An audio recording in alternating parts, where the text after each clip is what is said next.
තෙරුවන් සරණයි හැම දිනාටම. අදත් අපි සුපුරුදු ආකාරයෙන්ම අපේ සුපුරුදු දහම් හමුව මෙතෙන් සිට ඉදිරියට පවත්වනවා. අද විවාහාර වර්ෂයෙන් 2020 වර්ෂයේ නොවැම්බර් මාසේ 28 වෙනි සෙනසුරාදාව ශ්‍රී ලංකා වේලාවෙන් උදෑසන 5:30ට අන්තර්ජාලය ඔස්සේ ස්කයිප් මාධ්‍යයෙන් අපි මේ විදියට මුණ ගැහෙන්නේ. දහම් හමුව සඳහා මේ වන විටත් අපේ කල්යාණ මිත්‍ර පිරිස පූජනීය ස්වාමීන් වහන්සේලා මෙනින් වහන්සේලා ඇතුළු කල්යාණ මිත්‍ර පිරිස මේ දහම් හමුවට සහසම්බන්ධ වී සිටිනවා. අපි හැම දිනම ඊටාම ගෞරවයෙන් සහ කල්යාණ මිත්‍රත්වයෙන් පිළිගන්නවා. අපි මෙවැනි දහම් හමුවක් පවත්වන්නේ ඇයි කියන කාරණේ හැම දිනම දැන් දන්නවා. ඉතින් වෙනදා වගේම අපි දහම් හමුව ආරම්භ කරමු. මේ උතුම් ශ්‍රී සද්ධර්මයේ අවබෝධ කරගෙන ලෝක සත්‍යය කෙරෙහි අප්‍රමාණ කරුණාවෙන් දේශනා කොට වදාළ තථාගත බුදු පියාණන් වහන්සේ ගෞරවයෙන් සිහි කරගෙන නමස්කාර පාඨයේ 3 වාරයක් කියලා බුද්ධ වන්දනාවෙන් අපි දහම් හමුව ආරම්භ කරමු. නමෝ තස්ස භගවතු අරහතෝ සම්මා සම්බුද්දස්ස. නමෝ තස්ස භගවතු අරහතෝ සම්මා සම්බුද්දස්ස. නමෝ තස්ස භගවතු අරහතෝ සම්මා සම්බුද්දස්ස. සාදු සාදු සාදු. තෙරුවන් සරණයි. අවසරයි හැම දිනාගෙන්ම. අපි දීර්ඝ කාලයක් ඊටම උතුම් කටයුත්තක් මේ දහම් හමුවක් පවත්වාගෙන යනවා. අපි හැම දිනාටම ධර්ම අවබෝධය පුළුවන් තරම් වැඩි කර ගැනීම සුදුසුයි, අවශ්‍යයි. විශේෂයෙන්ම ධර්ම කාරණා පිළිබඳ න්‍යායික දැනුම අපි හැමෝටම දැන් සෑහෙන පමණ තිබෙනවා. මම හිතන්නේ නිවන් සාක්ෂාත් කිරීමට අවශ්‍ය කරන ධර්ම කාරණා පිළිබඳ න්‍යායික දැනුම අපි හැමෝටම සෑහෙන පමණ තියෙනවා. ඉතින් මේ න්‍යායික දැනුම ප්‍රායෝගික කරගන්නේ කෙසේද? කෙසේද භාවිත කරගන්නේ කියන කාරණේ තමයි හුඟක් වැදගත් වෙන්නේ. අපි මේ භාවිතා කර ගැනීමෙහිලා තමයි හුඟක්ම අපේ අසමර්ථතාවයන් පෙන්눔 කරන්නේ. ඉතින් අපි සාකච්ඡා කරනකොට පවා මේ හුඟක් දෙනෙක් සමග පෞද්ගලික සාකච්ඡා හුඟක් කරනවා දැන්. ඒක බොහොම හොඳයි.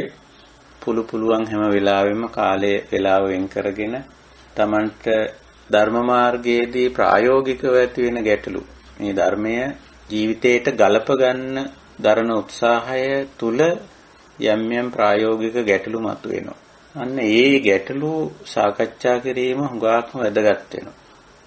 ඒ අනුව අපේ කල්යාණ මිත්‍රයෝ හුඟක් එහෙම පුරුදු පුහුණු වෙලා තියෙනවා. ඒක තමයි වැදගත් වෙන්නේ. ඉතින් මේ ශාසනයේ ඒ ලක්ෂණය තමයි හුඟක් තිබිලා තියෙන්නේ. බුද්ධ දේශනා බැලුවම බුදුරජාණන් වහන්සේ මේ පිරිස එකතු කරලා විශේෂ දේශනා කරපු කෙනෙක් නෙවෙයි. ඇත්තටම බලපුවම එහෙම කරපු දේශනාවක් තියෙනවා. ඒවා බොහොම ස්වල්පයි. නමුත් වැඩිපුරම තියෙන්නේ පුද්ගලියෝ තමන්ගේ පෞද්ගලික ගැටලු ප්‍රශ්න ඉදිරිපත් කර අවස්ථාවල කරන ලද දේශනා.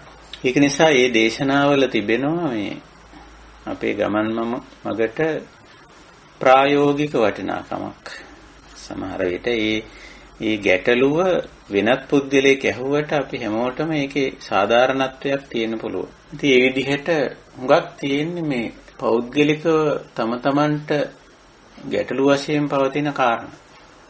ඒක නිසා තමන්ට කිසියම් මේ ධර්ම මාර්ගයේදී කල්යාණ මිත්‍රයෙක් මුණ ගැහිලා තියෙනවා නම් ඉතින් වැඩිපුර උත්සාහ කරන්න ඕනේ මේ කල්යාණ මිත්‍රයෙක්ගෙන් ඒ ප්‍රයෝජනෙ ගන්න. ඉතින් අපේ ජීවිතේ එහෙමයි.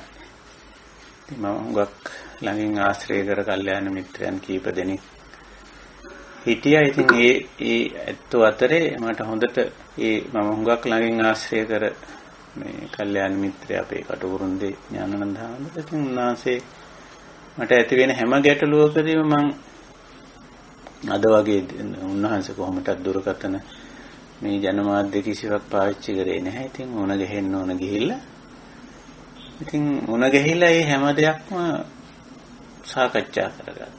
එතකොට තමයි අපේ ගමන ඉදිරියට යෑමක් තියෙන්නේ. න්‍යායික කරුණු අපි ගොඩාක් මමත් ඒ වෙනකොට හුඟක් න්‍යායික කරුණු දැනගෙන හිටියා. ඒ න්‍යායික වශයෙන් මම හදාarලා තිබුණා හුඟක් කාරණා. ඒ වුණාට මේ ධර්ම මාර්ගයේ ඉදිරියට යද්දී න්‍යායික කරුණු කොහොමද යොදාගන්නේ, කොහොමද ප්‍රායෝගික කරගන්නේ? මේ ප්‍රායෝගිකකරණය කරද්දී අපි මුහුණ දෙන ගැටලු ඒව කොහොමද විසඳගන්නේ කියන කාරණේ හුඟක්ම වැදගත්. ප්‍රායෝගික පැත්තේ ඒක ඕනම විෂයකදී ධර්ම මාර්ගයේදී විතරක් නෙවෙයි ඕනම විෂයකදී තමන්ගේ ශාස්ත්‍රයේ ඉන්න ජ්‍යෙෂ්ඨ කෙනා වැඩිහිටියා තමයි තෙන්දි මඟ පෙන්වන්න වෙන්නේ. එයාගේ අත්දැකීම් ආදී බෙදා හදා ගැනීම. ඒක නිසා අපි අපේ ජීවිතේ අපිට සුදුසු කල්යාණ මිත්‍රයෙක් නිතරම හොයා ගන්න ඕන. ප්‍රාමාණික කල්යාණ මිත්‍රයෙක්. ඉතින් වෙහෙසනවයි කියලා හිතන්නේ නැතුව අපේ සමාජයේ හිමත් සිරිතක් තියෙනවා බෞද්ධ සමාජයේ. අපි මේ කරදර කරන්න හොඳ නැහැ මේ ස්වාමීන් වහන්සේලාට එහෙම මෙහෙම කියලා එහෙමත් අදහසක් තියෙනවා. නමුත් බුදුරජාණන් වහන්සේගේ ජීවිතය ගත්තොත් එහෙම නැහැ. උන්වහන්සේ සමහර විට පින්ඩපාතේ යද්දී වුණත් කෙනෙක් ඇවිල්ලා යමක් ඇහුවොත් ඒක කියලා තියෙනවා. කොයි වෙලාවකවත් මේ මට මේ වෙලාවේ මේ කාරණේ බැහැයි කියලා උන්වහන්සේ කියලා නෑ. එහෙම කියන්න එපා කියලා තමයි කියලා තියෙන්නේ. ඒක නිසා අපි මේ කල්යාණ මිත්‍රයන් වෙහෙසටපත් කරනවා කියලා හිතන්න ඕනෙත් නැහැ. මොකද හරි කල්යාණ මිත්‍රයෙක් කවදාවත් තමන්ගෙන් යම් කිසි ගැටලුවක් ප්‍රශ්නයක් මාර්ගෝපදේශනයක් ඇහුවොත් ඒක පිළිබඳ පුරණ වීමක්වත් ඒක තමන්ගේ ජීවිතයට වෙහෙසට කාරණයක් හැටියටවත් කියන්නේ නැහැ. අනික මේ ධර්ම මාර්ගයේ ගිහිල්ලා ශාසනික කටයුතු නොකර තමන්ගේ විවේකයෙන් විතරක් කටයුතු කිරීම බුදුරජාණන් වහන්සේ දෝෂ දර්ශනයට ලක් කරලා තියෙනවා. ඔය එක දේශනාවක් තියෙන බුද්ධ දේශනාවක් චාතුම සූත්‍රය කියලා බලන්න පුළුවන්. මජ්ක්‍ධිම නිකායේ තියෙන චාතුම සූත්‍රය. ඉතින් චාතුම සූත්‍රයේදී මේ දෝෂ දර්ශනයට ලක් කරන්නේ මේ සරියුත් හාමුදුරුවෝ තමයි අදහස කියන්නේ. නමුත් එතෙන්දී බුදුරජාණන් වහන්සේ දේශනා කරන්නේ එහෙම කටයුතු කිරීම. ඒ කියන්නේ තමන්ගේ එතෙන්දී බුදුරජාණන් වහන්සේ පාවිච්චි කරලා තියෙන වචනේ විවේකයෙන් කටයුතු කිරීම කියන එක. තමන් ධර්ම මාර්ගයේ ගිහිල්ලා ඒ තමන් යම් කිසි තත්වයකටපත් වෙලා ඊට පස්සේ තමන්ගේ වැඩක් බලාගෙන මේ පැත්තකට වෙලා ඉන්නවා. ඉතින් එහෙම ගත කිරීම නොගැලපෙන දෙයක්. එහෙම ගත කිරීම සුදුසු නැති දෙයක් හැටියට සලකලා තියෙන. මේ සිද්ධියත් හරි වැදගත්. මොකද මේ කියවලා බලන්න පුළුවන් ඔයයන්ට මේ චාතුම සූත්‍රයේ තියෙන්නේ මජ්ක්‍ධිම නිකායේ භික්ෂු වර්ගේ. ඉතින් සරියුත් මොග්ගලන් දෙදෙනා වහන්සේ ප්‍රමුඛ යම්කිසි භික්ෂුන් පිරිසක් බුදුරජාණන් වහන්සේ හමු වෙන්න එනවා. ඒ වෙලාවේ මේගොල්ලන්ගේ ටිකක් අසංවර හැසිරීම නිසා බුදුරජාණන් වහන්සේ ඒගොල්ලන්ව යවනවා. එතනින් ඉන්න එපා කියලා. කොහොම හරි දැන් ඒ යවන්නේ මේ පුද්ගලයන්ට කරන කිසියම් ආකාරයක සංවේගයටපත් කිරීමක් හැටියට කරන වැඩක් ඒක. සරියුත් මොග්ගලන් දෙදෙනා වහන්සේගේ මේ ශිෂ්‍ය පිරිසක් එක්ක උන්වහන්සේලා එන්නේ. කොහොම හරි මේ සිද්ධිය දීර්ඝ කතාවක්. ඉතින් එතන අග කියනවා මේ මොකද මම ඔයගොල්ලන්ව මේ මං ඉන්න තැනින් බැහැර කරපුවාම මොකද හිතුනේ කියලා. සරියුත් හාමුදුරුවෝ කියනවා මේ අපිට හිතුණා භාග්‍යතුන් වහන්සේ ditta dhamma sukha විහරණයෙන් ගත කරන්න කැමති ඇති. ඒ කියන්නේ ditta dhamma sukha විහාර කියන්නේ මේ නිර්වාණය සාක්ෂාත් කරපු ඇත්තෝ ඒ නිවන් සුවය විඳිමින් හුදකලාව ජීවත් වීමට ditta dhamma sukha විහරණය කියන්නේ. එතකොට බුදුරජාණන් වහන්සේ ඒක ප්‍රතික්ෂේප කරනවා. සරියුත් හාමුදුරුවෝ අහන කිංතිතේ සාරිපුත්ත හොසි මයා බික්කු සංඝෝ පනාමිතේ.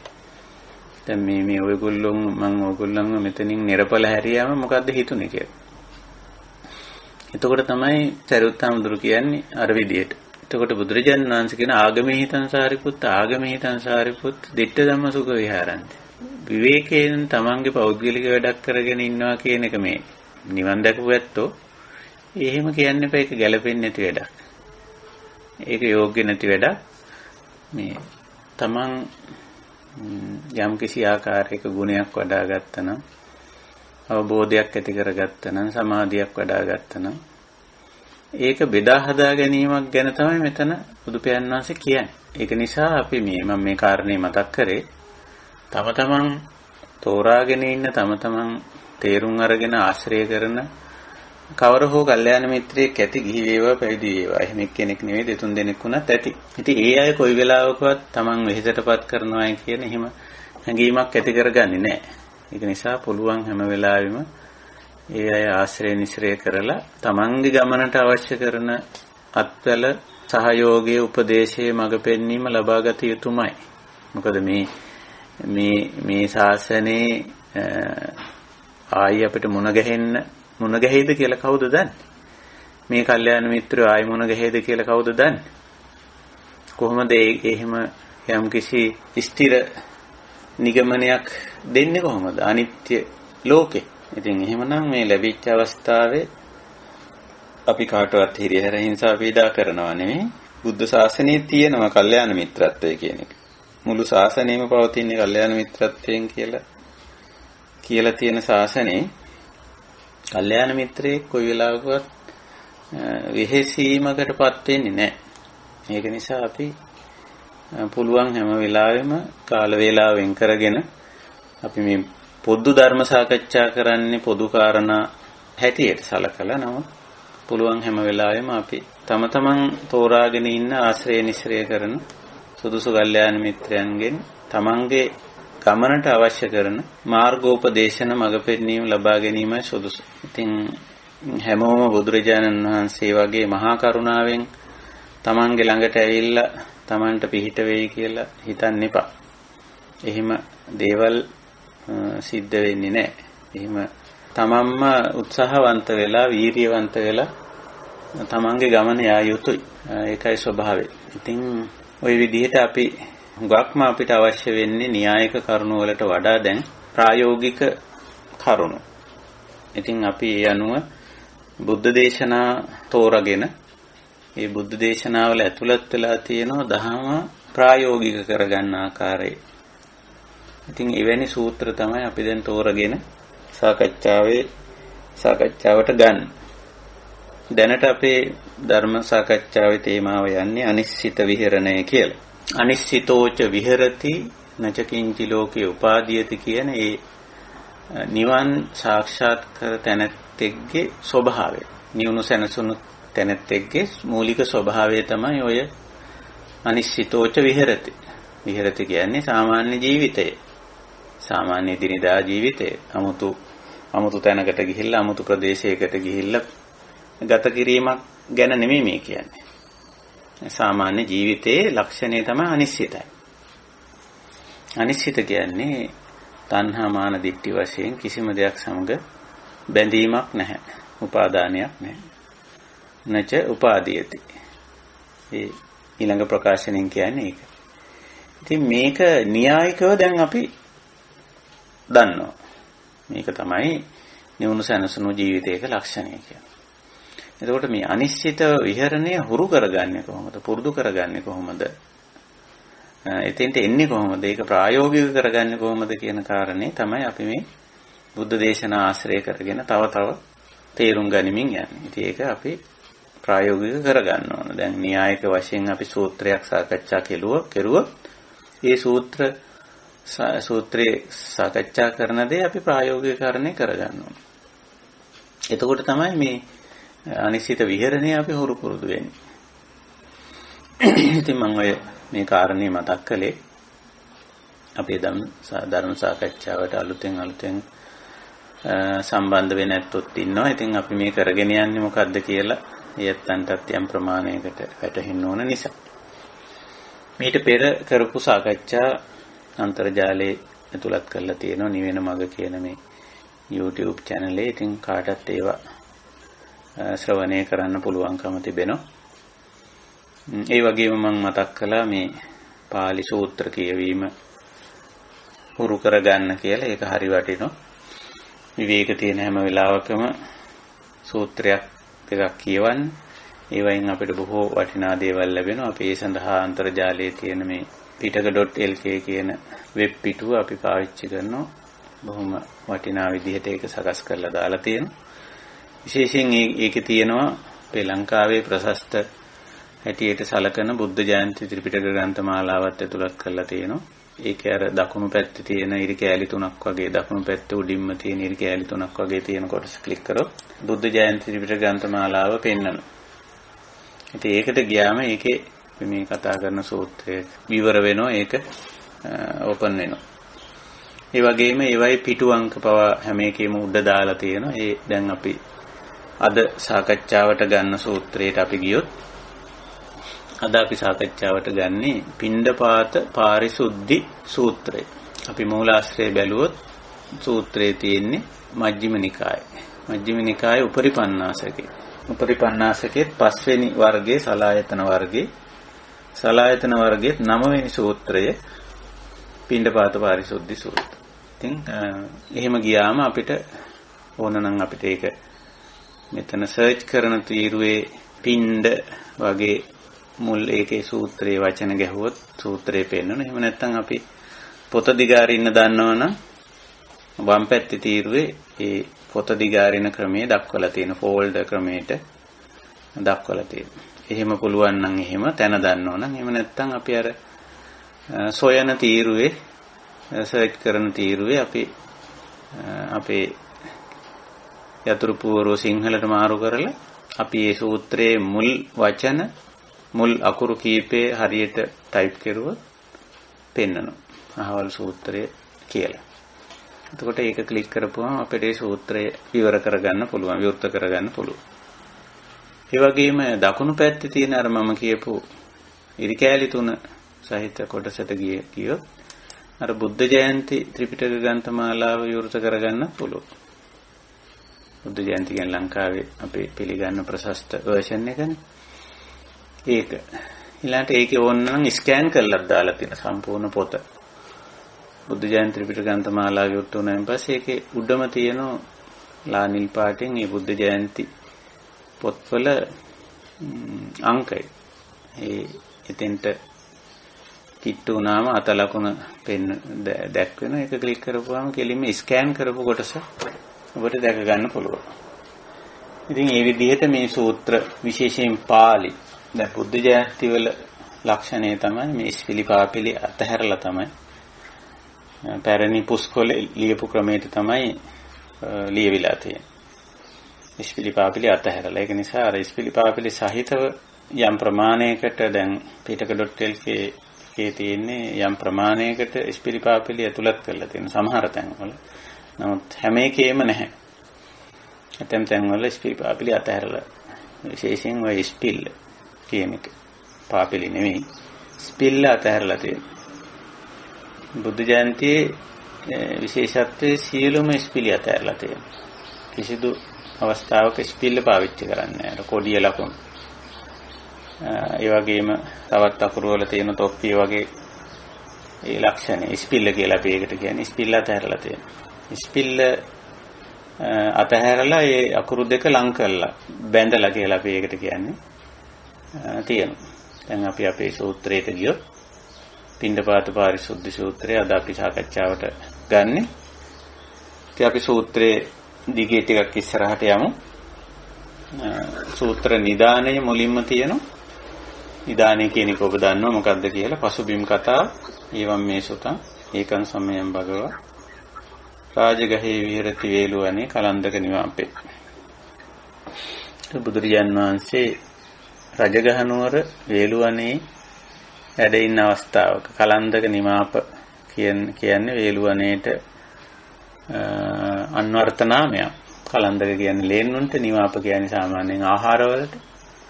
එතකොට ලේනුන්ට ආහාර සැපේන තැනක්, ලේනුන් බොහෝ සෙයින් ගැවසෙන තැනක් වෙන්න පුළුවන්. වේළුවන ආරාමයක අපි දන්න එහි වැඩ වාසය කරන අවස්ථාවක අතකෝ ආයස්මා සාරිපුත්තෝ සායන්න සමයං පටිසල්ලානා වට්ටිතෝ යේන භගවා තේනුක සංකමි. සායන්න සමය හවස් වරුවේ පටිසල්ලානා වට්ටිතෝ, පටිසල්ලාන කියලාත් තියෙනවා, පටිසල්ලාන කියලාත් තියෙනවා. තියන්න හෝ ටියන්න දෙකම යෙදෙනවා. සමහර ඒවායි පටිසල්ලාන කියලා යෙදෙනවා. දැන් බුද්ධ ජයන්තියේ තියෙන්නේ පටිසල්ලාන කියලා. මේ පිටක.lk වල තියෙන්නේ පටිසල්ලාන කියලා. එතකොට දෙකම හරි. පාලි භාෂාවේ ටී සහ ටී සමාන අර්ථයෙන් මේ යෙදෙනවා. ඒක පටිසල්ලානා වට්ටිතෝ. පටිසල්ලාන කියන වචනේ ඵල සමවත කියලා හඳුන්වලා තියෙනවා. ඵල සමවත කියලා. ඒ කියන්නේ තමන් ලබාගෙන ඉන්න අධ්‍යාත්මික සුවය විඳින්මින් ඉන්නවා කියන එක. අර කලින් මතක් කළා වගේ. එහෙම නැත්නම් විවේකයෙන් ගත කරනවා.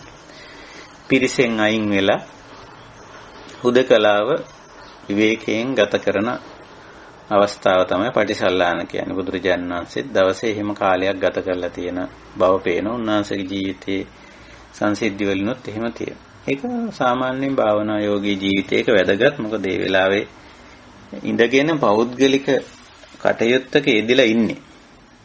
ඒ වෙලාව මේ නිදා ගන්නවා රේ මෙහි වැඩක් නෙමෙයි. බොහොම අවදිමත්ව සැහැල්ලුවෙන් ඉඳගෙන පිරිසෙන් වෙන් වෙලා තනියම ඉඳගෙන බොහෝ වෙලාවට තමන්ගේ ජීවිතේ තමන් දැන් සහත් භාවයටපත් වුණු කෙනෙක් නම් එය මෙනෙහි කරමින් එහි තියෙන මේ ශාන්ත නිවුණු සැනසුණු භාවයේ අත්විඳිමින් ඉන්න අවස්ථාව පෞද්ගලිකව. නිවන් මාගේ යන යෝගී නැත්නම් සේක කෙනෙක් නම් තමන්ට තව දුරටත් මොනවද කරන්න තියෙන්නේ, කළ යුතු දේ මොනවද කියලා විමසා බැලීමක් කරන අවස්ථාව. මේ සූත්‍රයේ පල්ලෙහාට තව මේ කාරණේ මේ පටිසල්ලාණයෙන් ඉඳගෙන කරන්න ඕන මොන කුමක්ද කියලා ඒ පැහැදිලි කිරීමක් බුදුරජාණන් වහන්සේ දේශනා කරනවා. ඒකට සරියුත් හාමුදුරුවෝ සායන්න සමයන් අවස්වරුවේ පටිසල්ලානා වට්ටිතෝ උදකලා විවේකයෙන් ගත කරලා එයින් නැගිටලා එයින් ඉවත් වෙලා යේන භගවතේන උපසංකමි උපසංකමිත්වා භගවන්තං අභිවාදෙත්වා ඒකමන්තං නිසීදි. ඇවිල්ලා භාග්‍යවතුන් වහන්සේට වැඳලා එකත් පසක ඉඳගත්තා. ඒකමන්තං නිසින්නංකෝ ආයස්මන්තං සාරිපුත්තං භගවයේ තදෝත්. එහෙම ඉඳගත්තම බුදුරජාණන් වහන්සේ සරියුත් හාමුදුරුව අමතලා මෙහෙම කියනවා. සරියුත් හාමුදුරුව ගැන යම් ප්‍රකාශනයක් කරනවා. විපස්සනානි කෝතේ සාරිපුත්ත ඉන්ද්‍රියානි පරිසුද්ධෝ චවිවන්නෝ පරියෝදාතෝ. සාරිපුත්ත ඔබ දිහා බලපුවාම බොහොම ප්‍රසන්න බවක් පේනවා. විපස්සනානි ඔබ මට පේනවා මේ වෙලාවේ බොහොම ප්‍රසන්න ගතියක් ඔබේ. ඉන්ද්‍රියානි පරිසුද්ධෝ චවිවන්නෝ පරියෝදාතෝ. මෙතන ඉන්ද්‍රිය කියලා කිව්වේ ඇහැ කන නාසය දිවකය ආදී බාහිරට පේන ඒ ඉන්ද්‍රියන්ගේ එහෙම ප්‍රසන්න බවක් මේ චවිවන්නෝ කියලා කියන්නේ සාමාන්‍යයෙන් හැමේ පැහැ කියන වගේ තේරුමක් අපිට ගන්න වෙන්නේ. කොහොම නමුත් මතු පිටින් බලපුවම ඔබ බොහොම ප්‍රසන්න ස්වභාවයකින් ඉන්න බව මට පේනවා මේ වෙලාවේ.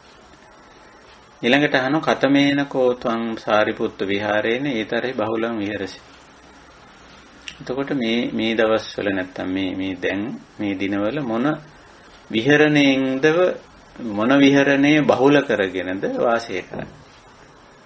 දැන් මේ ප්‍රසන්න ගතිය, ප්‍රසාද ගතිය, පැහැපත් බව දැක්කම බුදුරජාණන් වහන්සේ අහන මොන විදිහේ විහරණයකින්ද ඉන්නේ, මොන විදිහටද මේ දවස්වල කාලය ගත කරන්නේ කියලා අහනවා. එතකොට සරියුත් හාමුදුරුවෝ දෙන පිළිතුර ශුඤ්ඤතා විහාරේන කෝ අහම් බන්තේ ඒතරේ බහුලං විහරාමි. ස්වාමීනි මම මේ දවස්වල වැඩිපුරම බහුලං කියන්නේ වැඩිපුර ශූන්‍යතා විහරණයෙන් ගත කරනවා කියලා. ශුන්‍යතා විහාර. ශූන්‍යතා විහරණය. ඉතින් බුදුරජාණන් වහන්සේ එතෙන්දි බොහොම සාදුකාර දීලා ඒ ප්‍රකාශනයේ නැත්තම් ඒකට ගැන බොහොම අනුමෝදන් වෙනවා. අනුමෝදන් වෙනවා කියන දේ අපි දන්නවනේ. තව කෙනෙක් කරන යහපත් දේ ගැන සතුටු වෙනවා. බුදුරජාණන් වහන්සේත් මෙතන අනුමෝදන් වෙනවා. සාදු සාදු සාරිපුත්ත. මහා පුරිස විහාරේන කිරතං සාරිපුත්තේතරි බහුලං විහෙරසි. බුදුරජාණන් වහන්සේ ශුන්‍යතා විහාරයට තවත් වචනයක් යෙදුවා. මහා පුරිස විහාර කියලා. දැන් විහාර කියන වචනේ විහරණය කියන එකයි අදහස. ඒ විදිහට ජීවත් වෙනවා කියන එකයි. එකෙන් අදහස් කරන්නේ. එතකොට මේක තමයි මහා පුරිස විහරණය. එතකොට මහා පුරුෂ කියන වචනේ කලින් සාකච්ඡාවලදී අපි පැහැදිලි කරලා තියෙනවා. පුරුෂ කියන්නේ පිරිමි නෙවෙයි. පුරුෂ කියන්නේ පෞරුෂය කියන එක. උසස් පෞරුෂය. එතකොට ශුන්‍යතා විහරණයටම බුදුරජාණන් වහන්සේ තව වචනයක් පාවිච්චි කළා. මහා පුරුෂ විහරණය කියලා. මහා පෞරුෂ, උසස් පෞරුෂ එක ලක්ෂණයක් තමයි මේ ශූන්‍යතා විහරණය. ඉතින් ඒක බුදුරජාණන් වහන්සේ අර සරියුත් හාමුදුරුවෝ කීවම මම මේ දවස්වල වැඩිපුර ගත කරන්නේ මහා පුරුෂ විහරණයෙන් නැත්නම් ශූන්‍යතා විහරණයෙන් කියලා බුදුරජාණන් වහන්සේ සාදු සාදු කියලා ඒක අනුමෝදන් වුණා, අනුමත කළා. තවදුරටත් දේශනා කරන මහා පුරුෂ විහාරෝ හේස සාරිපුත්ත යදිදං ශුන්‍යතා. මේ මහා පුරුෂ විහරණය කියලා මම කිව්වේ ශූන්‍යතාවටම තමයි. වෙන දෙයකට නෙමෙයි.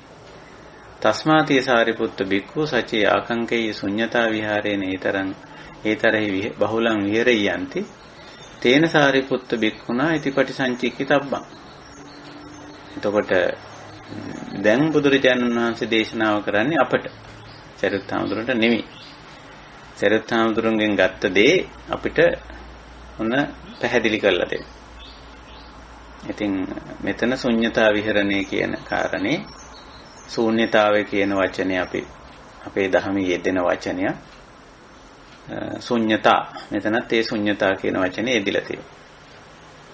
එතකොට ශුන්‍යතාවය කියන එක වෙනත් තැන්වලදී අපි පැහැදිලි කරගෙන තියෙනවා. අත්තනීය ස්වභාවයෙන් තොර බවට ශුන්‍යතා කියන්නේ. ශුන්‍යං අත්තේනවා අත්තනීයනවා. ඒකයි බුද්ධ දේශනාව. මේ අත්තනීය කියන ස්වභාවයේ එක්තරා දෘෂ්ටිමය දෝෂයක්. අපි වැරදි තේරුම් ගැනීමත් සාමාන්‍ය සිංහලෙන් කිව්වොත් දෘෂ්ටිමය දෝෂයක් කියන්නේ වැරදි විදිහේ තේරුම් ගැනීමක්, වැරදි විදිහේ වැටහීමක්. අත්තනීය ස්වභාවය. ඒ අත්තනීය ස්වභාවයෙන් තොර බව තමයි ශුන්‍යතා කියලා කියන්නේ. ඒකයි ශුන්‍යං ඉදං අත්තේනවා අත්තනීයනවා කියලා දේශනාවේ තියෙන්නේ. මේ අත්තනීය ස්වභාවය කියන්නේ මොකක්ද? අත්ත කියන්නේ මම කියන අදහස. අත්තා මමත්වය කියලා අපිට ඒක ගන්න පුළුවන්.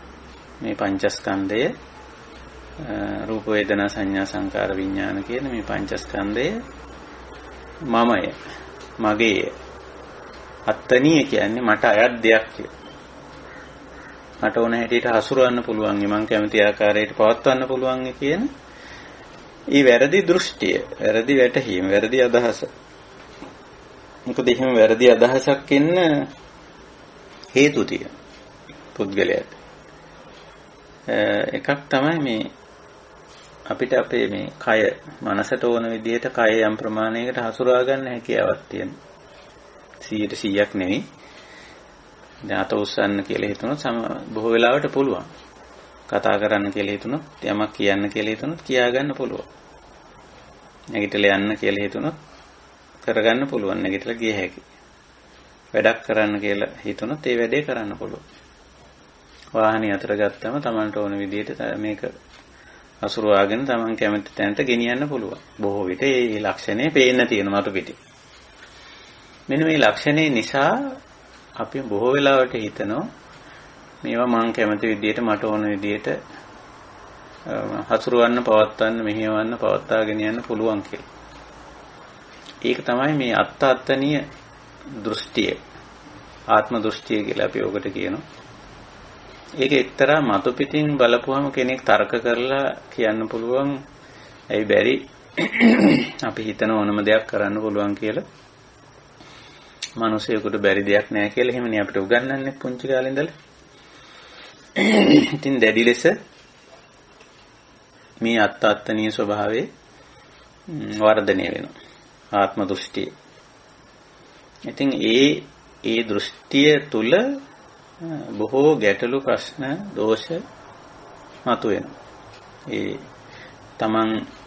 තමන්ගේ මමය මගේය මට ඕන හැටියට මෙහෙවන්න හසුරවන්න ගිහිල්ලා බොහෝ ගැටලු ප්‍රශ්න හදාගන්න. එතකොට මේ ශූන්‍යතාවයේ අත්විඳිනවා කියලා කියන්නේ මෙන්න මේ අත්තනීය ස්වභාවයෙන් තොර බව ගැඹුරින් දකිමි. තමා තුලින් තමන්ගේ පංචස්කන්ධයේ තුලින්ම පංචස්කන්ධයේ අනාත්ම ස්වභාවය දකිමින් වාසය කිරීම. මොකද මේ පංචස්කන්ධයේ ආත්ම වීම බරපතල වෙහෙසකර තත්ත්වයක්. මේ සරියුත්හාමුදුරු බොහොම ප්‍රසන්න ආකාරයෙන් බුදුරජාණන් වහන්සේට පේන්නේ මොකද? අර ඇතුළතින් කරන සටනෙන් අයින් වෙලා තියෙනවා. අපි හුඟක් වෙලාවට අපේ ජීවිතවල බලන්න හරියට වෙහෙසිලා ඉන්නේ. සෑහෙන වෙහෙසිලා ඉන්නේ. ඉතින් මූණු ඇද වෙලා ඉන්නේ. කය වෙහෙසිලා. ඉතින් කතා කරනකොට අපි දිහා බලපුවාම මේ ලක්ෂණේ පේනවා.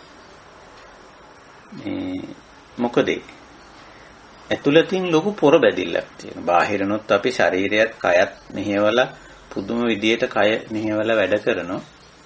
ඊටත් වැඩිය මේ කය මෙහෙवला වැඩ කිරීමට වඩා මේ කය තදින් වෙහෙසුණා කියලා මේ ගැටලුවක් නැහැ ඇත්තටම. මානසින් කරන මේ පොර බැදිල්ල මේ අත්තනීය ස්වභාවය නැත්තම් ඒතං මම ඒසෝ හමස්මි ඒසෝ මේ අත්තා කියන ලක්ෂණය මමය මගේය මට ඕන විදියට මේ දේ හසුරවන්න ඕනේ පවත්වන්න ඕනේ කියන මේ දැඩි ආත්ම දෘෂ්ටිය නිසා බරපතල විදිහේ වෙහෙසකටපත් වෙනවා අභ්‍යන්තරේ. ඉතින් ඒක දැන් වර්තමානයේ ගත්තොත් මානසික ආතති මානසික වෙහෙස ඔහොම දිගට යනවා. වාක් වර්තමාන මානවයා ඉන්නේ නිතරම ස්ට්‍රෙස් එකක මානසික ආතතියක ඉන්නේ. මානසික වෙහෙසක ඉන්නේ. ඉතින් ඒ වගේ වෙලාවට අපිට පේනවා මිනිස්යන්ගේ මානසික විකෘතිතාවලට පාදක වෙලා තියෙනවා. අන්තිමට ගිහිල්ලා සමහර අය ප්‍රකෘති සිහිය නැති වෙලා මේ තරහ ප්‍රමාණයකට නිකන් අපි සිංහලෙන් කියන්නේ පිස්සු හැදෙනවා වගේ. එවැනි පිස්සු වල ගත කරන අවස්ථා අපිට පේන්න තියෙනවා. ඒ මොකද හැම දෙයක්ම මමය මගේ මට ඕන විදියට පවත්වා ගත යුතුය කියන ඒ ආත්ම දෘෂ්ටියට ඇවිල්ලා අත්තනීය ස්වභාවයට ඇවිල්ලා ඒකට ලොකු පොරබැදීමක් කරනවා. ඉතින් ඒකෙන් එන බරපතල වෙහෙසකර තත්ත්වය ඒකෙන් සත්වයා පෙළෙනවා. ඒක නිසායි බුදුදහමේ මෙවැනි ඉගැන්වීමක් කරන්නේ. ශුඤ්ඤං ඉදං අත්තේනවා අත්තනීයේනවා. ඉදං කියලා කිව්වේ මොකද්ද? ඇත්තට මෙතන ඉදං කියලා කියන්නේ සාමාන්‍ය පරිවර්තනයේ මෙය කියන එකයි. මේ කියන්නේ මේ පංචස්කන්ධය. වෙන දෙයක් නෙමෙයි. රූප වේදනා සංඥා සංකාර විඥාන වශයෙන් අපි ස්වභාවික දෙයක් මේ නාම රූප වලින් නාම රූප ධර්ම කියන මේ ධර්මතා වලින් සකස් වෙච්ච දෙයක් පංචස්කන්ධය. මේක ස්වභාවික දෙයක්. ඒ පංචස්කන්ධය අපි මමය මගේ මට ඕන හැටියට පවත්වා ගත යුතුයි කියන තැනට ආවොත් එතනට එන්නේ උපාදානස්කන්ධයක් වෙනවා. පංච උපාදානස්කන්ධයක් වෙනවා. ඔතෙන්ට ආපුවම තමයි මේ දුක, මේ වෙහෙස, මේ පීඩාව. ඒකයි බුදු පියාණන් වහන්සේ පංච උපාදානස්කන්ධා දුක්ඛා කියුවේ. ඉතින් අර ශූන්‍යතා විහරණයේ ලක්ෂණය තමයි මේ පංචස්කන්ධය අතහැරලා නැහැ. පංචස්කන්ධේ පරිහරණය කරනවා. අපි ජීවත් වෙනකන් ඒක කරනවානේ. නමුත් මේ පරිහරණය කරද්දී අපි බලනවා මේකේ තියෙන ශූන්‍ය ලක්ෂණය. ශූන්‍ය ලක්ෂණය. ඒ කියන්නේ අත්තනීය ස්වභාවයෙන් තොර බවටයි ශූන්‍ය බව කියලා කියන්නේ. මමයේ මගේ මට ඕන හැටියට කියලා මේක හසුරවන්න බෑ. අර මතු පිටින් මේ වගේ ලක්ෂණයක් පේන්න තියෙන නිසා විඥාණයට අනුව අපි හිතන විදිහට පොඩ්ඩක් මේක මෙහෙව ගන්න පුළුවන්කම තියෙන නිසා తాවකාලික වශයෙන් අපි හිතනවා අපිට ඕන හැටියටම මේක අසුතවා පුදුජනගේ තියෙන අවිද්‍යාත්මක දෘෂ්ටියක් පුළුවන් කියලා. නම එහෙම බෑ. අන්නේ බැරි බව කොටිම මේකේ තියෙන අනාත්ම බව. ශූන්‍යතාවය කියලා කියන්නේ අනාත්මය. අනාත්ම ලක්ෂණයටයි ශූන්‍යතාව කියන්නේ. මේ අනාත්ම ස්වභාවය තමන්ගේම පංචස්කන්ධයේ තුලින් දකිමින් වාසය කරා කියන එකයි මේ සරියුත් හාමුදුරුවෝ මෙතන කියන්නේ. ඒකයි. ඉතින් දැන් මේක මීට වැඩිය ටිකක් සුද්ධ කළ නැත්නම් මීට වැඩිය ටිකක් ලිහිල් කරලා කියලා දෙන්න බුදුරජාණන් වහන්සේ මෙතෙන්ද උත්සාහ කරනවා. අන්න අපි වගේ අයට අපි මේ ධර්ම මාර්ගයේ යන අය හැටියට අපිට මේ මෙතන ඉඳලා එන්න දැන් සරියුත් හාමුදුරුවෝ ශූන්‍යතා විහරණයෙන් හිටියයි කිව්වම බුදුහාමුදුරන්ට තේරුණා. බුදුහාමුදුරුවෝ ඒකට පරියාය පදයකට කිව්වා මහා පුරුෂ විහරණය කියලා. ඉතින් උන්වහන්සේලා දෙනමගේ මේ සම්මන්ත්‍රණය උන්වහන්සේලා දෙනමට තේරෙනවා. නමුත් දැන් මේක අපිටත් තෝරලා දෙන්න ඕනනේ. ඒක නිසා බුදුරජාණන් වහන්සේ මෙතන ඉඳලා මේ තස්මාතිහ සාරිපුත්ත බික්ඛු සචේ ආකංකේය ශුඤ්ඤතා විහාරේ නේතරේ බහුලං විහෙරියන්ති. ඔන්න අපිට කියනවා දේශනා. සාරිපුත්ත ඒක නිසා යම් ආර්ය ශ්‍රාවකෙක් මේ ශූන්‍යතා විහරණයෙන් ඒක බහුල කරගෙන ජීවත් වෙන්න ආකංකේය අදහස් කරනවා නම් කැමති වෙනවා නම් මොකද කරන්න ඕන? කොහොමද ඒක පුරුදු කරගන්න ඕන? අන්න ඒක තමයි අපිට වැදගත් වෙන කොටස. තේන සාරිපුත්ත බික්ඛුනා ඉති පටිසංචිකිතබ්බා. අන්න එහෙම කැමති වෙන මේ භික්ෂුව නැත්නම් ආර්ය ශ්‍රාවකයා මෙන්න මේ විදිහට කටයුතු කරන්න ඕන. පටිසංචික්කති කියන්නේ මෙන්න මේ විදිහට සැලකිල්ලට අරන් වැඩ කරනවා කියන එක. මොන දැන් මේක ප්‍රායෝගික කරගන්න විදිහ මේ බුදුරජාණන් වහන්සේ මෙතන ඉඳලා දේශනා කරනවා. ඒ කොහොමද? යේන චාහම් මග්ගේන ගාමම් පිණ්ඩාය පාවෙසින් යස්මින්ච පදේශේ පිණ්ඩාය අචරින් යේනච මග්ගේන ගාමතෝ පිණ්ඩාය පටික්කමි. දැන් මෙතන මේ භික්ෂු ජීවිතයට අල්ලලා යම්කිසි සිද්ධියක් මෙතෙන්දී පැහැදිලි කරන්නේ. සාමාන්‍යයෙන් භික්ෂු ජීවිතයේ අනිවාර්යෙන් කරන වැඩක් වර්තමානයේ නැති වෙන්න පුළුවන්. නමුත් වර්තමානයේත් අපි මේක පරිවර්තනය කරගෙන තියෙනවා. මේ දේම පුරාණ භික්ෂු ජීවිතයේ අනිවාර්යෙන් තිබුණා පින්ඩපාතේ යනවා අඩුම ගානේ දවසකට සැරයක් යනවා නැත්නම් දෙසරයක් යනවා. පුරාණ භික්ෂු ජීවිතේ 3 සැරයක් ගියා. පස්සේ ඒක දෙවාරයකට එක වාරයකට දක්වා එක එක පුද්ගලයාගේ ස්වභාවය අනුව වෙනස් වෙනවා. කොහොම නමුත් අඩුම ගානේ එකවරක් දවසකට සැරයක් පින්ඩපාතේ ගියා. එතකොට දැන් මෙතෙන්දී බුදුරජාණන් වහන්සේ මෙන්න මේ සාමාන්‍ය ජීවිතේ අපි කරන යම්කිසි සංසිද්ධියක් තමයි භික්ෂුවට මෙතෙන්දී දෙන්නේ. කවුරුත් ඔය වැඩේ කරනවා. තමන්ගේ ආහාර වේල සම්පාදනය කර ගැනීමේ ක්‍රියාවලියේ අපි හැමෝම දවසකට සැරයක් යෙදෙනවා. අපිම භික්ෂුවක් නම් අපිම ගිහිල්ලා පින්ඩපාතේ ගිහිල්ලා කාගෙන් හරි ආහාර ටිකක් ඉල්ලගෙන ඇවිල්ලා ඒක වළඳනවා. එහෙම නැත්නම් ආරාමේ මේ දවස්වල අපි කරන විදියට ආරාමවල අපේ ආහාර පාන ටික සකස් කරගෙන අපි වළඳනවා. එහෙම නැත්නම් වෙන කෙනෙක් ගෙනල්ලා දෙන ආහාරයක් වළඳනවා. ගෙදරක නිවසක වුණත් අපිම උයලා පිහලා අපිම ආහාර පාන ගන්නවා. එහෙම නැත්නම් ගෙදර අම්මා අප්පච්චි හරි කවුරු හරි කෙනෙක් උයලා දෙන දෙයක් අපි ආහාර වශයෙන් ගන්නවා. එහෙම නැත්නම් කඩෙන් ගිහිල්ලා හරි ආහාර පාර්සලයක් ගෙනල්ලා නැත්නම් හෝටලයකට ගිහිල්ලා එනවුම් කරලා කොහොම හරි අනිවාර්යෙන් දවසේ කරන වැඩක් නේ මේක. ඒක බුදුරජාණන් වහන්සේ මෙතෙන්දී තෝරා ගන්න ක්‍රියාකාරකම් පොදු දේවල් තෝරගන්න. කාටත් අදාළ දෙයක්. හැමෝම අනිවාර්යෙන්ම ආහාර සම්පාදන ක්‍රියාවලිය යෙදෙන දවසකට සැරේ. අන්න ඒක තමයි ගන්න. ඒක නිසා මෙතෙන්දී අපි වරද්ද ගන්න හොඳ නැහැ. මේ පිණ්ඩපාතේ කියන කාරණේ ගත්තම ඒක මේ භික්ෂුන් වහන්සේලාට අදාළවයි මේක දේශනා කරලා තියෙන්නේ කියලා සමහර අය මෙතෙන්දිම වරද්ද ගන්නවා. එතකොට මේ ධර්ම කාරණේ තේරුම් ගන්න අපිට බැරුව යනවා. නමුත් බුදුරජාණන් වහන්සේ හැමෝටම පොදු කාරණයක් භික්ෂුන්ට දේශනා කරනකොට මේ පිණ්ඩපාත කියන වචනේ පාවිච්චි කරාට අපි හැමෝම දවසකට සැරයක් පිණ්ඩය අදුම ගන්න එක සැරයක්වත් පිණ්ඩය වළඳන. ඒ කියන්නේ ආහාර ගන්නවා කියන්නේ. එතකොට මෙතෙන්දි කියනවා බුදුරජාණන් වහන්සේ මේ භික්ෂුවට මේ ශූන්‍යතා විහරණයට එන්න කැමැති භික්ෂුව විසින් මෙන්න මේ විදිහට මේ කාරණේ ප්‍රායෝගික කරගන්න ඕන කියලා. මොකද්ද? යේනච අහං මග්ගේන ගාමං පිණ්ඩාය පාවසෙන්. යේනච මග්ගේන යම් මගකින් නැත්නම් යම් පාරකින් යම් මාර්ගයකින් අහං මම ගාමං පිණ්ඩාය පාවසෙන්. ගමට පිණ්ඩපාතේ ගියාද? ඊළඟට යස්මින්ච ප්‍රදේශේ පිණ්ඩාය අචරි. මම මොන ප්‍රදේශයේද පිණ්ඩපාතේ සොයමින් ඇවිද්දේ.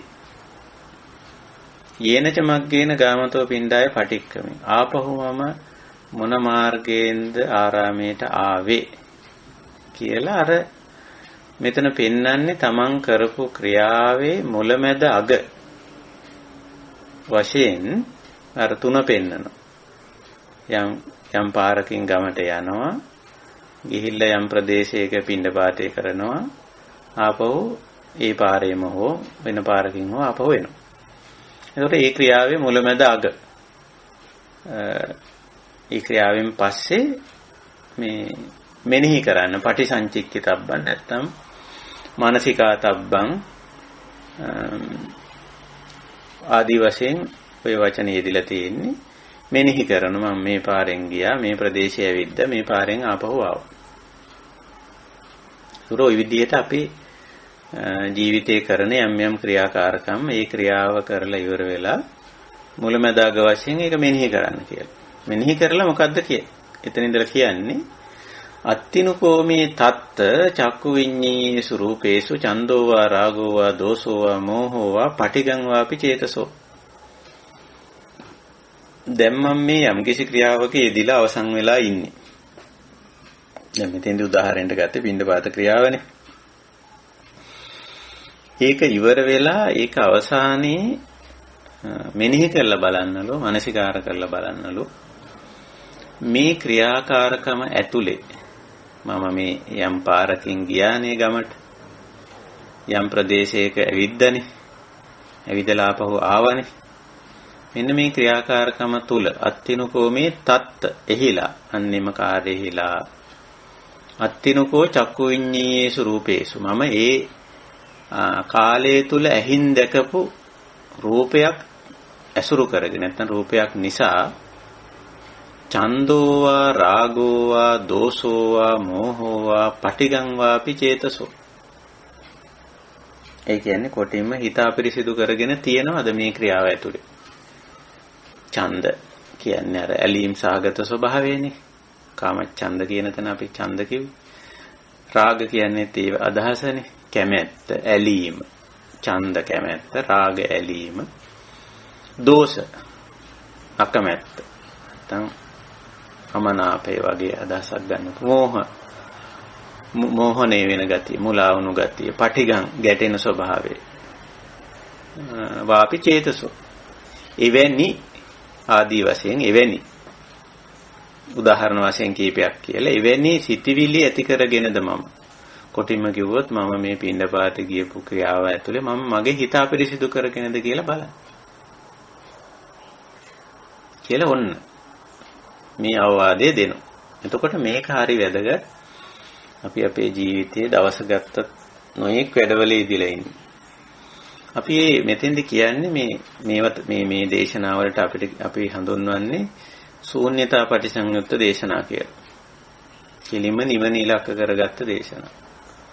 තමන්ගේ ආධ්‍යාත්මික පාරිශුද්ධිය ඉලක්ක කරගත්ත දේශනා. එතකොට අපි මේ රහත් නොවුණු අය හැටියට අපි සැලකුවොත් අපි දිනදා ජීවිතේ වැඩ කටයුතු බොහොමයක් කරනවා. දැන් භික්ෂුන් වහන්සේලා හැටියට ගත්තොත්, පැවිදියත් හැටියට ගත්තොත් නොඑක් වැඩ කෙරෙනවා. ආරාම පන්සල් වල, භාවනා මධ්‍යස්ථාන වල කොහේ හිටියත් අපි ඒකට වත කියලා කියන්නේ. සම්ප්‍රදායික ධර්මානුකූල වචනය වත කියලා. ඉතින් ජීවිත පැවැත්මට අත්‍යවශ්‍ය කරන්නා වූ තමන් ඉන්න ස්ථානයේ වෙනුවෙන් ස්ථානයේ තව කවුරු හරි සබ්‍රහ්මචාරී කෙනෙක් උපස්ථායක කෙනෙක් ඉන්නවනම් ඒ හැමෝම වෙනුවෙන් යම්කිසි වතක් කරනවා. අපි වෙනුවෙන් විතරක් නෙමෙයි. ස්ථානයේ වෙනුවෙන් යම්කිසි වතක් කරනවා. අපි එකට ජීවත් වෙනවා නම් තව කවුරු හරි ඒ අය වෙනුවෙන් අපෙන් කෙරෙන්න ඕන දෙයක් තියෙනවා නම් අපේ දායකකාරකාදීන් අපිට අපෝපස්ථාන කරන ඇත්තෝ වෙනුවෙන් පවා යම් වැඩ කොටසක් අපි කරන්නේ. ඒක කරන්න ඕන. බුදුරජාණන් වහන්සේත් කළායි. ඉතින් අපි ඒක කරනවා. ගිහි ජීවිත ගත කරන අපේ උපාසක උපාසිකා ආර්ය ශ්‍රාවක ගිහි ඇත්තෝ ගැන කල්පනා කරලා බැලුවොත් සමහරට මේ පැවිදි ඇත්තන්ටත් වඩා වැඩ කොටසක් දවසේ කෙරෙනවා. දෙනගිට වෙලා ඉඳලා ඉතින් ගෙදර දොරේ වැඩ කටයුතු උයන පිහින වැඩ. රැකී ආරක්ෂා කරන්නෙත් ඒකටමනේ. දීපෑත්ම සඳහානේ. තමන් වෙනුවෙන්, තමන්ගේ දරුමල්ලන් වෙනුවෙන් ඒව කරන්නේ ඒ සඳහා. ඉතින් ඒවා මේ නොකල යුතු දේවල් නෙවෙයි, කල යුතු දේවල්. නමුත් මේ හැම ක්‍රියාවක්ම ශූන්‍යතා විහරණයෙන් කරන්න කියන එකයි මේ බුදුරජාණන් වහන්සේ උපදෙස් දෙන්නේ. එතකොට හැම ක්‍රියාවකම අග පොඩ්ඩක් විමසලා බලන්න මේ ක්‍රියාව ඇතුලේ මම හිත අපිරිසිදු කරගත්තද කියලා. ඒකයි මේ කියන්නේ. තත්ත චක්කු විඤ්ඤේ ස්වરૂප ඇහින් දැක්ක දෙයක් නිසා. මේ ක්‍රියාව ඇතුලේ ඕනම ක්‍රියාවකදී අපි ඇහැට පේනවනේ යම් දේ. කනට ඇහෙනවනේ, නාසයට දැනෙනවනේ, දිවට දැනෙනවනේ, කයට දැනෙනවනේ, මනසට වැටහෙනවනේ. ওই ටික සිද්ධ වෙන ඕනම ක්‍රියාවක් ඇතුලේ. ඔයින් කීපයක් හරි සිද්ධ වෙනවා. එතකොට අන්නේ ඒවත් තුලින් හිත අපිරිසුදු කර ගැනීමක් කරාද කියලා තමන් මේ ක්‍රියාව අවසානයේ පොඩ්ඩක් විමසලා බලන්න කියලා. ඒක වෙන්න පුළුවන්නේ. සමහර වැඩ කරලා අපි මේ වැඩේ ඉවර වෙලා මුහුණ එල්ලගෙන අමනාප වෙලා තරහ වෙලා ඉන්න වෙලාවල් තියෙනවා. ඒ කියන්නේ මොකක්ද එතන වෙලා තියෙන්නේ? ඒ ක්‍රියාකාරකම තුළ අපි අපේ හිත අපිරිසුදු කරගෙන ඉන්නවා. තවත් අවස්ථාවල අපි වැඩ කරලා හරීම සතුටින් ඉන්නවා. හරිම ප්‍රසාදයෙන්, හරිම සැලෙන්, හරිම සතුටින් ඉන්න. ඒ කියන්නේ මේ ක්‍රියාව ඇතුලේ අපි අපේ චිත්ත ප්‍රසාදේ ඇති කරගෙන තියෙනවා. ඒතර ශූන්‍යතා විහරණයේ ලක්ෂණය ටිකක් ගැඹුරු එකක්. විශේෂයෙන් කියනවා මේ යම් ක්‍රියාකාරකමක් තුල හිත අපිරිසුදු කරගත්තද කියලා හොඳට විමසලා බලන්න කියලා.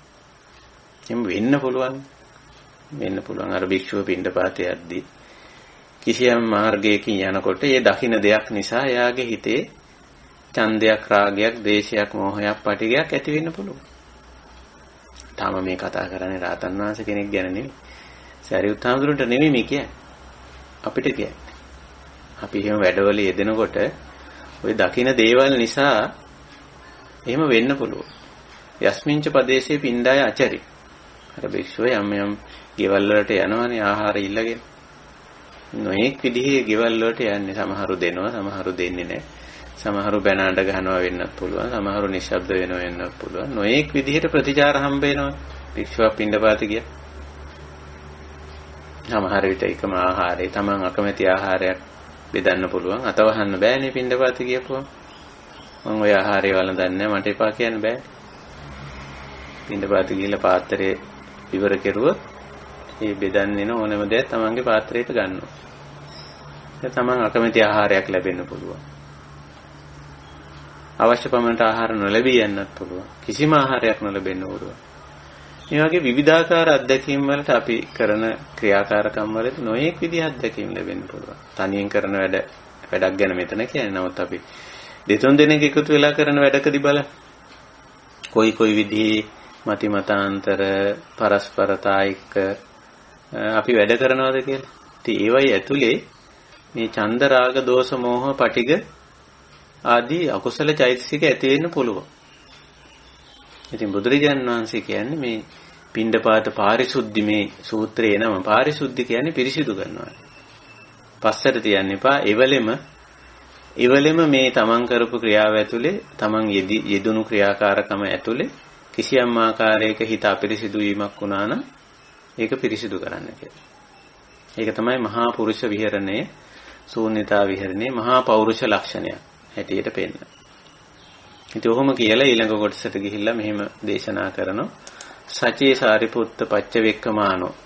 ඒ කියන්නේ අර ප්‍රත්‍යවේක්ෂා කරලා බැලුවම නැත්තම් නැවත මෙනෙහි කරලා බැලුවාම ඒවන් ජානාති මෙන්න මෙහෙම Tamanට දැනගන්න ලැබෙනවා. කොහොමද දැනගන්න ලැබෙන්නේ? යේන චහම් මග්ගේන ගාමං පිණ්ඩාය පාවිසින් යස්මින්ච පදේශේ පිණ්ඩාය ආචරි යේන ච මග්ගේන ගාමතෝ පිණ්ඩාය පටික්කම. නම් යම් පාරකින් ගියා යම් ප්‍රදේශයක පිණ්ඩපාතේ කළා යම් මාර්ගයකින් ආපහු ආවා. එතකොට මේ ක්‍රියාකාරකම ඇතුලේ අත්තිමේ තත්ත චක්කු විඤ්ඤේසු රූපේසු චන්දෝ ආරාගෝ අදෝසෝ අමෝහෝ පටිගං වාපි චේතසෝති. තිබුණොත් මෙනෙහි කරලා බලපුවා මේ ගිය ගමනේ කරපු වැඩේ ඇතුලේ හිතේ අපරිසිදුතාවයක් අකුසල සිතවිල්ලක් ඇති කරගෙන තියෙනවා කියලා දැනගත්තොත් ඒ දැන ගැනීම සඳහායි මේ පච්චවෙක්කනාව කරන්නේ ප්‍රත්‍යවේක්ෂාව කරන්නේ ඒ සඳහා. ප්‍රත්‍යවේක්ෂාව කියලා කියන්නේ මෙතන පච්චවෙක්කනා කියලා කියන්නේ නැවත මෙනෙහි කර බැලීම. ඒක කරලා බලපුවාම ඔන්න Tamanටම වැටහෙනවා තේරෙනවා මෙතන මම කිසියම් ආකාරයක හිත අපිරිසිදු කර ගැනීම චක්කු විඤ්ඤී ස්වරූපේසු ඇහින් දැක්ක දෙයක් නිසා මම හිත අපිරිසිදු කරගෙන තියනවා කියලා. එහෙම කරගෙන තියනවා නම් තේන බික්කුණා එහෙම කරගත්ත තැනැත්තා තේන බික්කුණා තේසං ඒව පාපකානං අකුසලානං ධම්මානං පහනාය වායමිතබ්බං. වහාම තමන් කරපු ක්‍රියාව ඇතුලේ හිතේ යම්කිසි රාගයක් දෝෂයක් මෝහයක් පටිගයක් ඡන්දයක් ඇති කරගෙන තියෙනවා නම් ඒ පාපකානං කුසලානං ධම්මාන ඒ පාපී අකුසල ධර්මතාව පහනාය දුරු කරන්න වායමිතබ්බං. වෑයම් කර යුතුයි. වහා මේක දුරු කරගන්නවා. ඒ ක්‍රියාවෙන් පස්සේ මේක හරියට සරල උදාහරණයකින් කිව්වොත් අපි වැඩක් කරපුවාම සමහරවිට අපි අපේ ඇඳුම අපිරිසිදු වෙනවා අතපය අපිරිසිදු වෙනවනේ. ඇඟ අපිරිසිදු වෙනවා දහඩිය දාලා මේ කරලා අපි වැඩක් කරපුවාම බලන්න අතේ පයේ ගෑවිලා අපි මොකද කරන්නේ? මේ වැඩේ ඉවරුණු ගමන්ම අපි සෝදනවා නේද? පිරිසිදු කරනවා නේද? අතපය පිරිසිදු කරනවා, භාජන ටික සෝදනවා, පාවිච්චි කර උපකරණ ඒව ඔක්කොම පිරිසිදු කරලා තියෙනවා. සාමාන්‍යයෙන් අපි ওই දේ කරනවානේ. එහෙම නොකරන අයත් ඉන්නවා. නමුත් බොහෝ දෙනෙක් සාමාන්‍යයෙන් පුරුදු වෙච්ච හොඳ සිරිතක් යහපත් පුරුද්දක් තමයි වැඩ ඉවරුණාම වහාම ඒ පාවිච්චි කර උපකරණ ආදී දේවලුත් තමන්ගේ අතපය ආදියත් සෝදලා පිරිසිදු කරලා තැබී. ඒවා මේ සාමාන්‍යයෙන් වැඩක් කරනකොට කොහොමදත් ඒවා අපිරිසිදු වෙන්නේ. ඕනම දෙයකදී අපි භාණ්ඩයක් පාවිච්චි කරොත් ඒ භාණ්ඩය අපිරිසිදු වෙනවා. අතපය ගෑවෙනවා. ඒකට සමහරට ඒවා අතපය වුණත් අපිරිසිදු වෙනවා. ඉතින් ඒක නිසා අපි වහාම මේ පාරිශුද්ධිය කරනවා මේ වෙලාවේ. මෙතන කතා කරන්නේ ඊට වැඩිය ගැඹුරු කාරණයක්. අපි සමහර වෙලාවට යම් යම් වැඩ කටයුතු වල යෙදුනම හිත අපිරිසිදු වෙනවා. මේ වැඩෙන් පස්සේ අපි හිත අපිරිසිදු කරගෙන ඉන්නේ. වැඩේ කරලා නමුත් හිත අපිරිසිදු කරගෙන. ඒක මහා පෞරුෂ ලක්ෂණයක් නෙමෙයි බුදුරජාණන් වහන්සේ දේශනා කරන්නේ. මහා පෞරුෂ ලක්ෂණය ශූන්‍යතා විහරණයෙන් ගත කරන ඇත්තෝ නිතරම තමන් යම්කිසි ක්‍රියාකාරකමක යෙදුනද වැඩක යෙදුනද තනියම වේවා පිරිසක් එක්ක වේවා තමන්ගේ වැඩක් වේවා අනුන්ගේ වැඩක් වේවා මොනවා හරි දෙයක් අපේ ජීවිතේ අපිට යෙදෙන වැඩ මොනවද කියලා කල්තියා කියන්න බෑ. අපි කාලසටහන් හදාගෙන හිටියට ඒවා ඒ විදිහට කරන්න වෙන්නේ නැහැ. ඊට වැඩිය සම්පූර්ණ වෙනස් දේවල් අපිට කරන්න වේවි. ඒක තමයි අනිත්‍ය ලක්ෂණය අනිත්‍ය ස්වභාවය කියලා කියන්නේ. කොයි වැඩේ වුණත් කමක් නැහැ. මුලැමැදාග සිහිනුවණින් කරලා අන්තිමට බලනවා. ඒ කාර්යය අවසානයේ බලනවා. ප්‍රත්‍යවේක්ෂා කරලා කිසියම් ආකාරයක මේ වගේ පාපක අකුසල ධර්මයක් හිතේ ඇති වුණාද මේ ක්‍රියාකාරකම නිසා. එහිලා දැක්ක දුටු දෙයක් නිසා. ඉතින් එහෙම ඇති වුණා නම් වහාම ඒ අකුසල ධර්මයේ බැහැර කරන්න ඕන. එතකොට දැන් මෙතන අකුසල ධර්මයේ බැහැර කිරීමේ ක්‍රමවේද ඒවා මේවා බුදුරජාණන් වහන්සේ සාකච්ඡා කරන්නේ නැහැ. නමුත් කියනවා දැන් මේ ඒවා වෙනත් තැන්වල කියලා දීලා තියෙන නිසා කිසියම් ප්‍රායෝගික ක්‍රියාකාරකමක් මෙතනදී කියන්නේ. අපි මේ අනිශ්චිත විහරණයට අදාළව මම මේ සූත්‍රය තෝරගත්තේ ඒකයි. එහෙම නැත්නම් අපි අර වැඩේ කරලා ඉවර වෙලා ඒකේ නිශ්චිත වෙනවා. මෙතන හැබැයි තව එකක් අපි මතක් කරන්න ඕන සමහර වැඩ කරපුවම සම්පූර්ණ සක්සස් සාර්ථකයි. අපි මේ වැඩ කියනවා හරිම ප්‍රබෝධමත්ව ඉන්නවා හරිම ප්‍රසාදයෙන් ඉන්නවා වැඩේ 100% සාර්ථකයි මං හිතුවටත් වැඩිය වැඩේ හොඳට කෙරුණා කියලා. ඒ කමක් නැහැ. හැබැයි ඒකට නිශ්චිත වෙන්න අවශ්‍ය නැහැ. ඒ හේතුඵල ධර්මානුකූලව ඒක අපි තේරුම් ගන්න ඕනේ. යම් කිසි වැඩක අසාර්ථකත්වයේ සාර්ථකත්වයට මාව දාගන්න ඕනේ. වෙන කෙනෙක් දාන්න ඕනෙත් නෑ. අපි එතන දකින්න ඕනේ හේතුඵල ධර්මානුකූලව යෙදිච්ච යෙදුණු හේතු අනුව ඒ වැඩේ සාර්ථක වුණා. යෙදුණු හේතු අනුව ඒ වැඩේ අසාර්ථක වුණා වෙන්න පුළුවන්. ඉතින් ওই දෙකම වෙන්න පුළුවන්. හේතුඵල ධර්මානුකූලව. එහෙනම් අපි ඔය එකකටවත් මාව දාන්නවත් වෙන කෙනෙක් දාන්නවත් ඕනේ නැහැ. අර මාව දාපු ගමන් ශුන්්‍යතා විහරණයෙන් අපි පිටපයින්. ඒ තමයි ඒසෝ හමස්මි ඒසෝ මේ අත්තා කියලා. අත්තත්තනී ස්වභාවය මේකට කිට්ටු කරපු ගමන්. එතකොට මේ ඉතින් සාර්ථක වෙලා සාර්ථකත්වයට මාව කිට්ටු කරොත් එතකොට ඉතින් ඇලීම පැත්තට යනවා.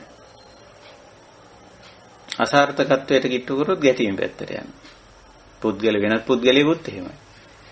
වැඩකදී අහවලා නිසා මේක සාර්ථක වුණා කියලා එයාව කිට්ටු කරලා ගාවලා ගත්තොත් ඉතින් ඒ පුද්ගලයා කෙරෙහි විශේෂ බැඳීමක් එතන ඉඳලා ඇති වෙනවා. අසාර්ථක වුණේ අහවලා කියලා වෙන කෙනෙක් කිට්ටු කරපු ගමන්ම ඒ පුද්ගලයා කෙරෙහි පටිගං වාපි චේතසෝ ගැටුමක් ද්වේෂයක් ඇති වෙනවා.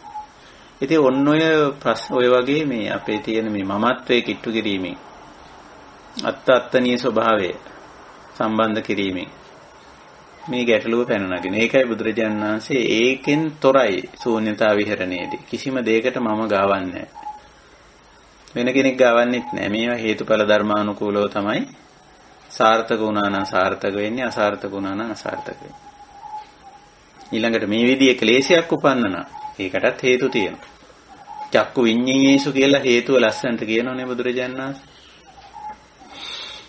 ඇහින් දකින නිසා එහෙම වෙන්න පුළුවන්.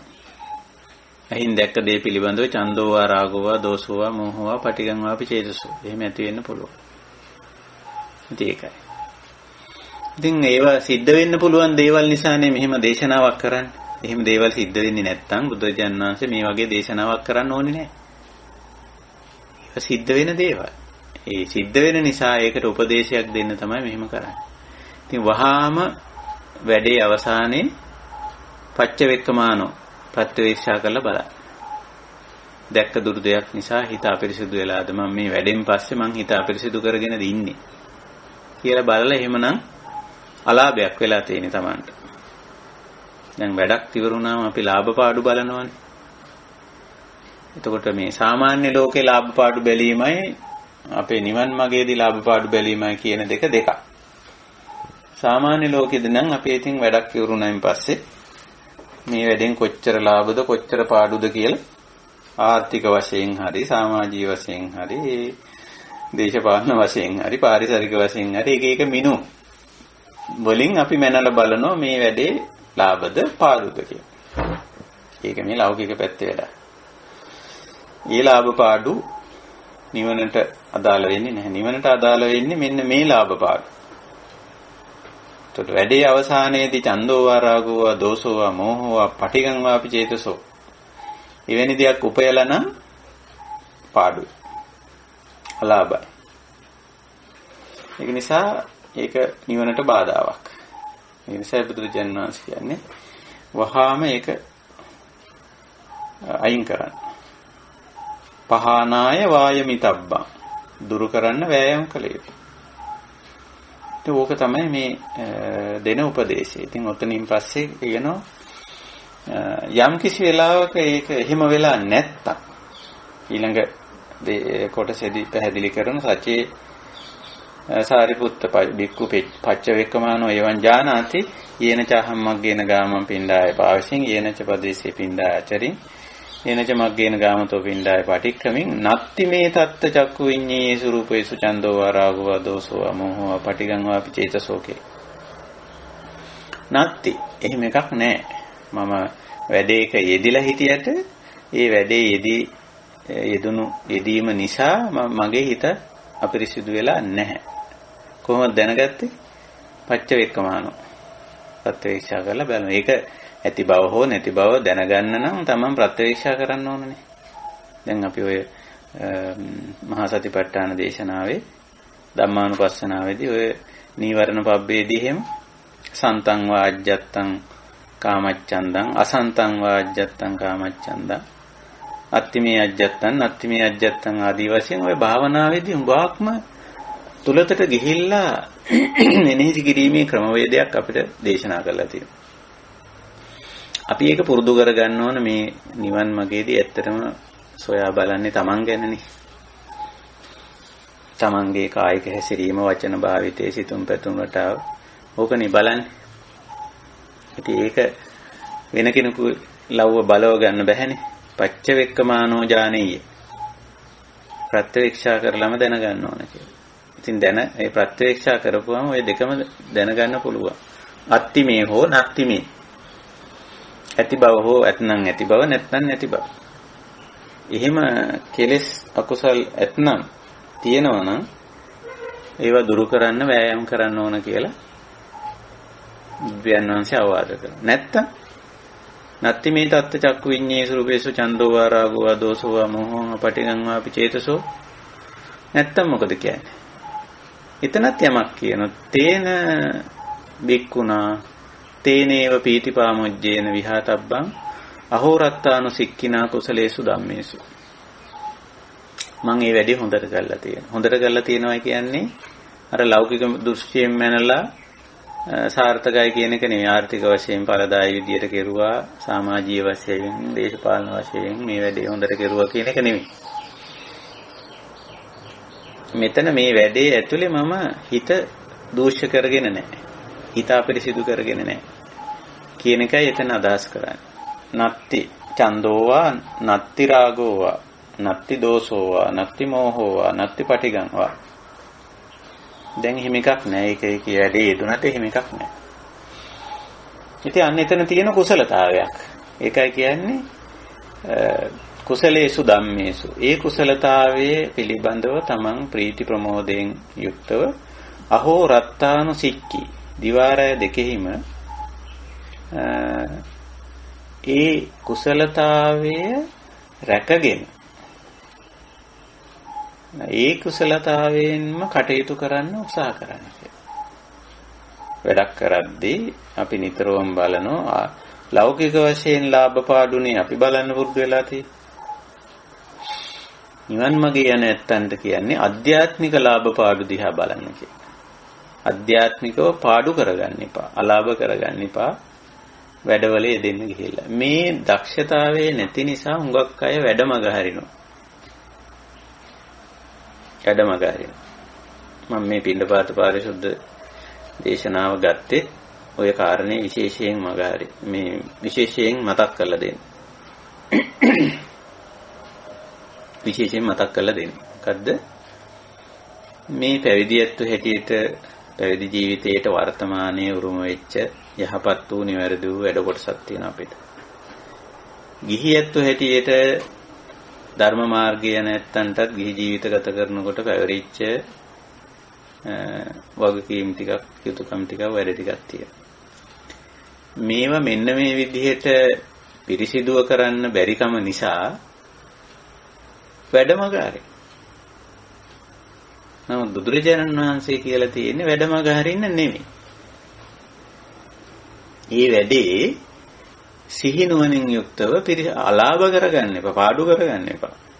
ලෞකික වශයෙන් පාඩු වෙන්න පුළුවන්. ඒක වෙනම කාරණයක්. ඒක මෙතෙන්ට අදාළ නැහැ. ඒ පාඩුව සිද්ධ වුණාට ගැටලුවක් නැහැ. ලෞකික පාඩුව වලින් අපාය යන්නේ නැහැ. හතර අපායට වැටෙන්නේ නැහැ නේ ලෞකික වශයෙන් පාඩුව හැදුනට. අධ්‍යාත්මිකව පාඩුවක් ඇති කරගත්තොත් චන්දෝවා රාගෝවා දෝසෝවා මෝහෝවා පටිගං වාපි. ඔන්න ඒ කියන චන්ද රාග දෝස මෝහ පටිග වැනි අධ්‍යාත්මික අපිරිසිදු භාවයක් ඇති කරගත්තොත් ඒක නම් ඉතින් විශාල පාඩුවක්. ඒක නිසා ඒ පාඩුව ඇති කරගන්න නැතුව අධ්‍යාත්මික පාඩුව කියලා අපි ඔකට කියන්නේ. අධ්‍යාත්මික පාඩුවක් නැතුව අධ්‍යාත්මික ලාභයක් සහිතව හැම දෙයක්ම කරන්න ඕන. ඒකයි මෙතන දෙන උපදේශය බුදු පියාණන්. ඉතින් පාඩුවක් වුණා නම් වෙන්න පුළුවන් නේ සමහර වෙලාවට තවමත් ධර්ම මාර්ගය නැත්තු නිසා චන්දරාග දෝෂ මොහ පටිග ඇති කරගන්න ඉඩ තියෙනවා. ඇති වෙන්න ඉඩ තියෙන ඇති කරගන්නව නෙමෙයි ඇත්තටම අර අසතිමත් භාවයේ හෝ තවමත් පුහුණුව අඩුකම නිසා අපි අපේ ජීවිතය තුලින් අපි ඒව දැකලා තියෙනවනේ. අපි පුහුණුව අඩු කාලේ සෑහෙන්න කෙලෙස් හදාගන්න. වැඩ කරලා අන්තිමට මූණ නරක් කරගෙන තරහෙන් අමනාපයෙන් අනිත් අයට දොස් කියා මොම ඉන්න ගතියක් තිබ්බනේ. හේතුඵල ධර්මානුකූලව ඒක දැක්කේ නෑනේ මේක මොනේ මේක නිසා කියලා. නමුත් දැන් ටිකක් අපි පරිණතයි ධර්ම මාර්ගයේ. ඕනම දෙයක ලෞකික වශයෙන් ඇති වෙන ලාභය අලාභය හේතුඵල ධර්මානුකූලව දකින්න පුළුවන්. එහෙනම් ලාභයේදී ඇලෙන්නවත් අලාභයේදී ගැටෙන්නවත් දෙයක් නැහැ. දෙකම හිත අපිරිසුදු කර ගැනීම දෙකම පාඩුයි. ලෞකික වශයෙන් ලාභ වුණත් හුඟක් අය අධ්‍යාත්මික වශයෙන් පාඩු කරගන්න. ඇයි? ලාභයට ඇලෙන. ඊළඟට ලෞකික වශයෙන් අලාභ වුණාම අධ්‍යාත්මික වශයෙන් ඒත් පාඩු කරගන්න. ඒ කොහොමද? අලාභයෙන් එක ගැටෙනවා. ඉතින් අන්න ඒක ලෞකික වශයෙන් ලාභ වුණත් පාඩු වුණා. අධ්‍යාත්මික වශයෙන් අලාභ කරගන්න නැතුව ඉන්නයි බුදු පියාණන් වහන්සේ මේ උගන්වන්නේ. මේවා හරිම ප්‍රායෝගිකයි. මේවට අපි කියන්නේ භාවනා කමඨාන් කියලා. මේවා මේ ඒක තැනක පරියන්කෙන් වාඩි වෙලා ඇස් දෙක පියාගෙන කරන වැඩ නෙමෙයි මේ. මේ භාවනා බොහොම තියුණු ගැඹුරු භාවනා. මේක යෙදී සිටිලා ඉන්න අවස්ථාවේ අඩුම ගානේ බුදුරජාණන් වහන්සේ කියන වැඩක් ඉවරුණාම පාරිශුද්ධිය කරන්න. පිණ්ඩපාතයේ ඉවරෙච්ච භික්ෂුව පිණ්ඩපාත පාරිශුද්ධිය කරනවා. පිණ්ඩපාත පාරිශුද්ධිය කියලා කියන්නේ පිණ්ඩපාතේ වළඳලා කෝප පිඟන් හොදනවා කියන එක නෙමෙයි. ඒකත් කරන්න ඕන. වත අර වෙන වැඩක් කරපුවම අතපය හොද ගන්න උපකරණ ටික හොදලා තැම්පත් කරලා තියනවා වගේ ඒකත් අපි කරන්න ඕන. හැබැයි ඊට වඩා අධ්‍යාත්මික ගමන් මගේ යන අපිට ඊට වඩා සංකීර්ණ වැඩක් තියෙනවා. ඒ තමයි මේ ඇතුළත අපිරිසිදු වීමක් වුණාද මේ වැඩෙන් පාඩුවක් වුණාද අධ්‍යාත්මිකව පාඩුවක් වුණාද කියලා බලන්න. එහෙම වෙලා නම් ඒක ඒ පාඩුව පියවන්න ඕන. ඒකට තමයි කිව්වේ තේසං ඒව පාපකානං අකුසලානං ධම්මානං පහනාය වායමිතබ්බං. මේ පාපී අකුසල ධර්මතා දුරු කරන්න වෑයම් කරන්න ඕන කියලා. පාඩුව වෙලා නැත්තම් තේනේව පීතිපාමොජ්ජේන විහාතබ්බං අහෝරත්තානු සික්කිනා කුසලේසු ධම්මේසු. එතන තියෙන කුසලතාවය. ලෞකික වශයෙන් ලාභ වුණත් පාඩු වුණත් අධ්‍යාත්මික වශයෙන් පාඩු වෙලා නැහැ. Taman එකෙන් ඇලීමක්වත් ගැටීමක්වත් චන්දෝවා රාගෝවා දෝසෝවා මෝහෝවා පටිගංවා චේතසා එහෙම එකක් නැති ඇති කරගෙන නැහැ. එහෙනම් අන්නේ தත්ත්වය හැම වැඩකදීම පවත්ව ගන්න. දිවාරය දෙකේදීම අපි වැඩ කරනවා. අහෝරත්තානු අහෝරත්ත කියන්නේ දිවාරය කියන එක. දෙකේම අනුසික්ඛී කුසලේසු ධම්මේසු. ඒ කුසලතාවයට අනුව වැඩ කරන්න කියලා බුදුරජාණන් වහන්සේ අවවාද කරා. ඕක තමයි පින්ඩපාත පාරිශුද්ධිය. ඔතනින් එහාට අර චක්කු විඤ්ඤී ස්වරූපේසු කියපු විදිහට අහින් දැකපු දෙයක් ඇසුරෙන් විතරක් නෙමෙයි පුනජ පරං කියලා අනිත් ඉන්ද්‍රිය ගැනත් කියනවා. සෝත විඤ්ඤීයේසු සද්දේසු ගාන විඤ්ඤීයේසු ගන්ධේසු ජීවහා විඤ්ඤීයේසු රසේසු කාය විඤ්ඤීයේසු පොට්ටබ්බේසු මනෝ විඤ්ඤීයේසු ධම්මේසු චන්දෝ වා රාගෝ වා දෝසෝ වා මෝහෝ වා පටිගං වාපි චේතසෝති කියලා. මම මේ වැඩේ ඇතුලේ හින් දැකපු දෙයක් නිසා හෝ කනින් කනට ඇහිච්ච දෙයක් නිසා හෝ නාසයෙන් දිවෙන් කයින් ගඳක් රසක් පහසක් හැටියට විඳපු දෙයක් නිසා හෝ මනසින් වටහාගත් දෙයක් නිසා හෝ අකුසලයක් ඇති කරගෙන තියනවාද කියලා පටිසංචික්කිතබ්බං පච්චවේක්කිතබ්බං සලකල ප්‍රත්‍යවේක්ෂා කරලා බලන්න. ඔය ඉන්ද්‍රිය හයම අපේ භාවිත වෙනෝනේ. චක්කසෝත ගාන ජීවා කාය මන. ඉතින් ඒයින් ගත්ත දෙයක් නිසා දුටු දෙයක්, ඇසු දෙයක්, විඳි දෙයක්, වටහා ගත්ත දෙයක් නිසා මේ දේ වෙන්න පුළුවන්. එහෙමනම් වහාම මේ වැඩේ අවසානෙම කල් තියන්නේ නැතුව ඒක දුරු කරගන්න. එහෙම නැත්තම් ඒ කුසලතාවය එතන කුසලතාවයක් තියෙන. වැඩ කෙරුවට හිත අපිරිසුදු කරගෙන නැහැ.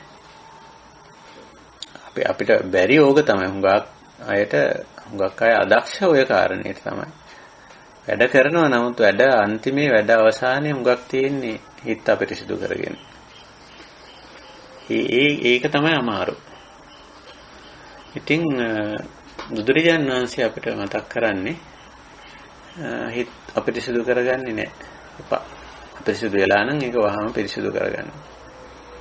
ඉතින් බොහෝ වෙලාවට වැඩවල අවසානයේ පොඩි අනුමෝදනාවක් කරන්නේත් ඔන්න ඔය හිත පිරිසුදු කරගන්නේ වැඩෙන් පස්සේ හිත පිරිසුදු කරගන්න උදව් කිරීමක් හැටියට.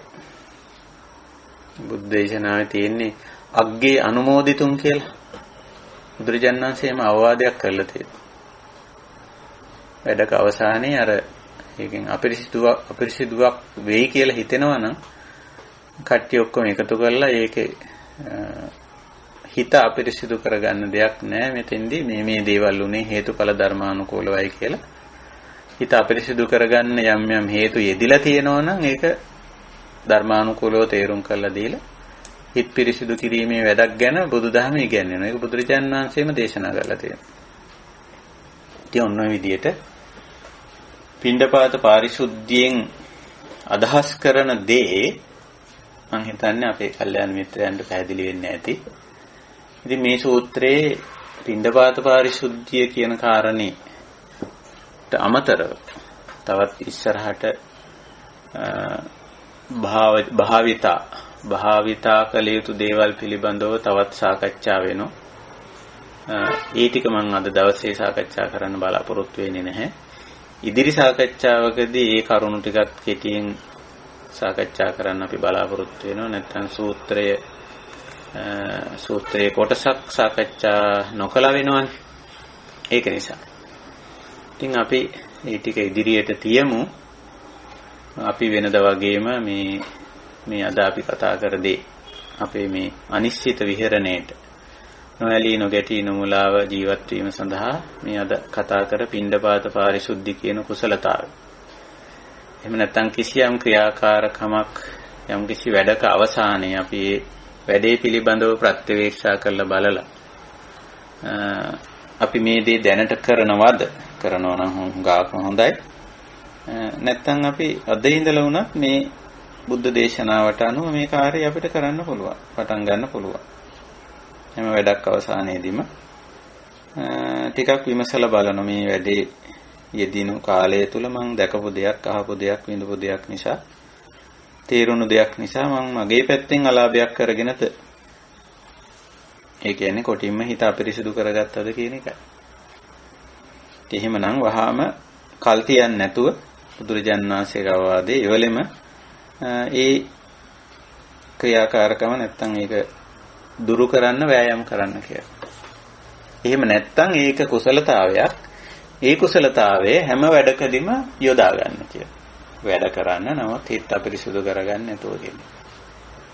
ඒක තමයි පිණ්ඩපාත පාරිශුද්ධියේදී අපිට දෙන අවවාදයේ උපදේශය. ඕක මහා පෞරුෂ ලක්ෂණයක් හැටියටයි මහා පුරුෂ විහාර කියලා සරියුත් හාමුදුරේකට දෙන වචනය. මහා පෞරුෂ ලක්ෂණයක්.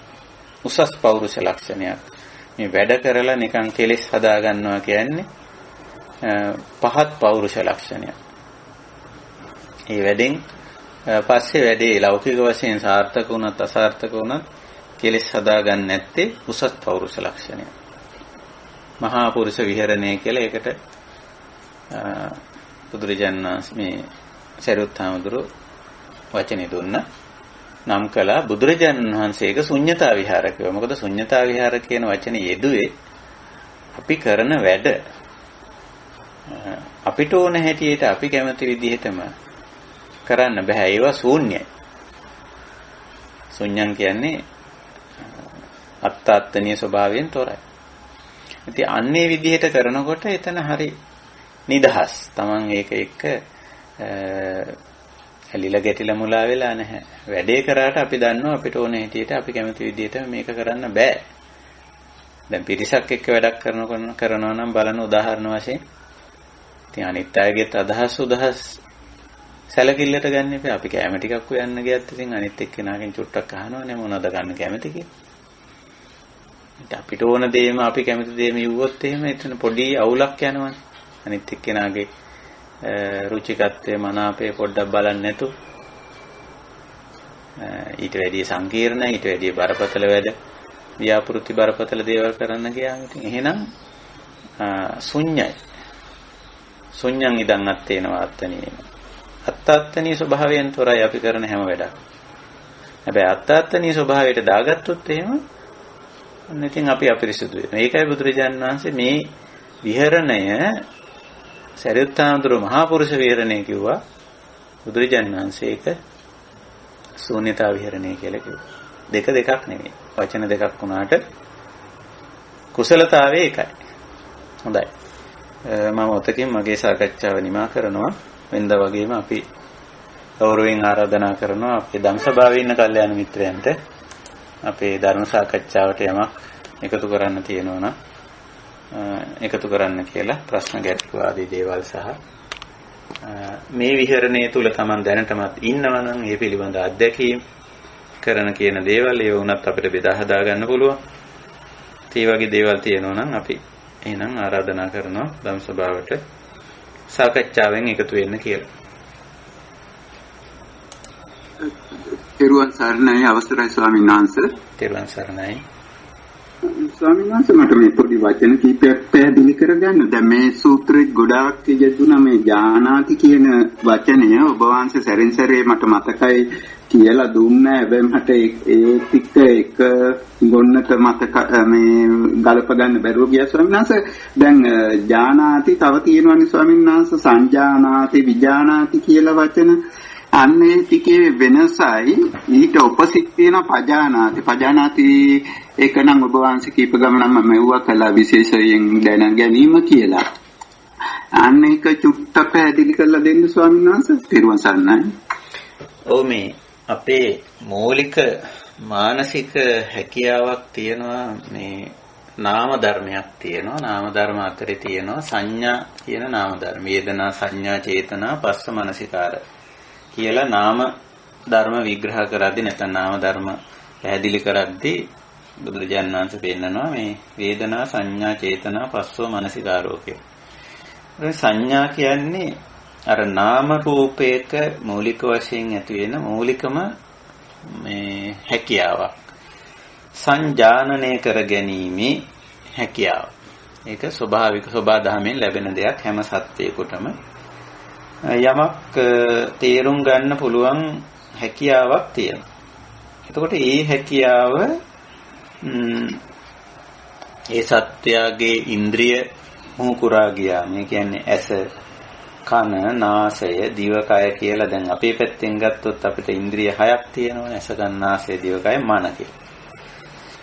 එතකොට ඕවා හරහා අර සංජානන හැකියාව යොදන්න පුළුවන්. යෙදුවම දැන් ඇසහරහා යෙදුනොත් මේක අපි මේ අවස්ථාවේ හඳුන්වන්නේ චක්කු විඥාන කියලා.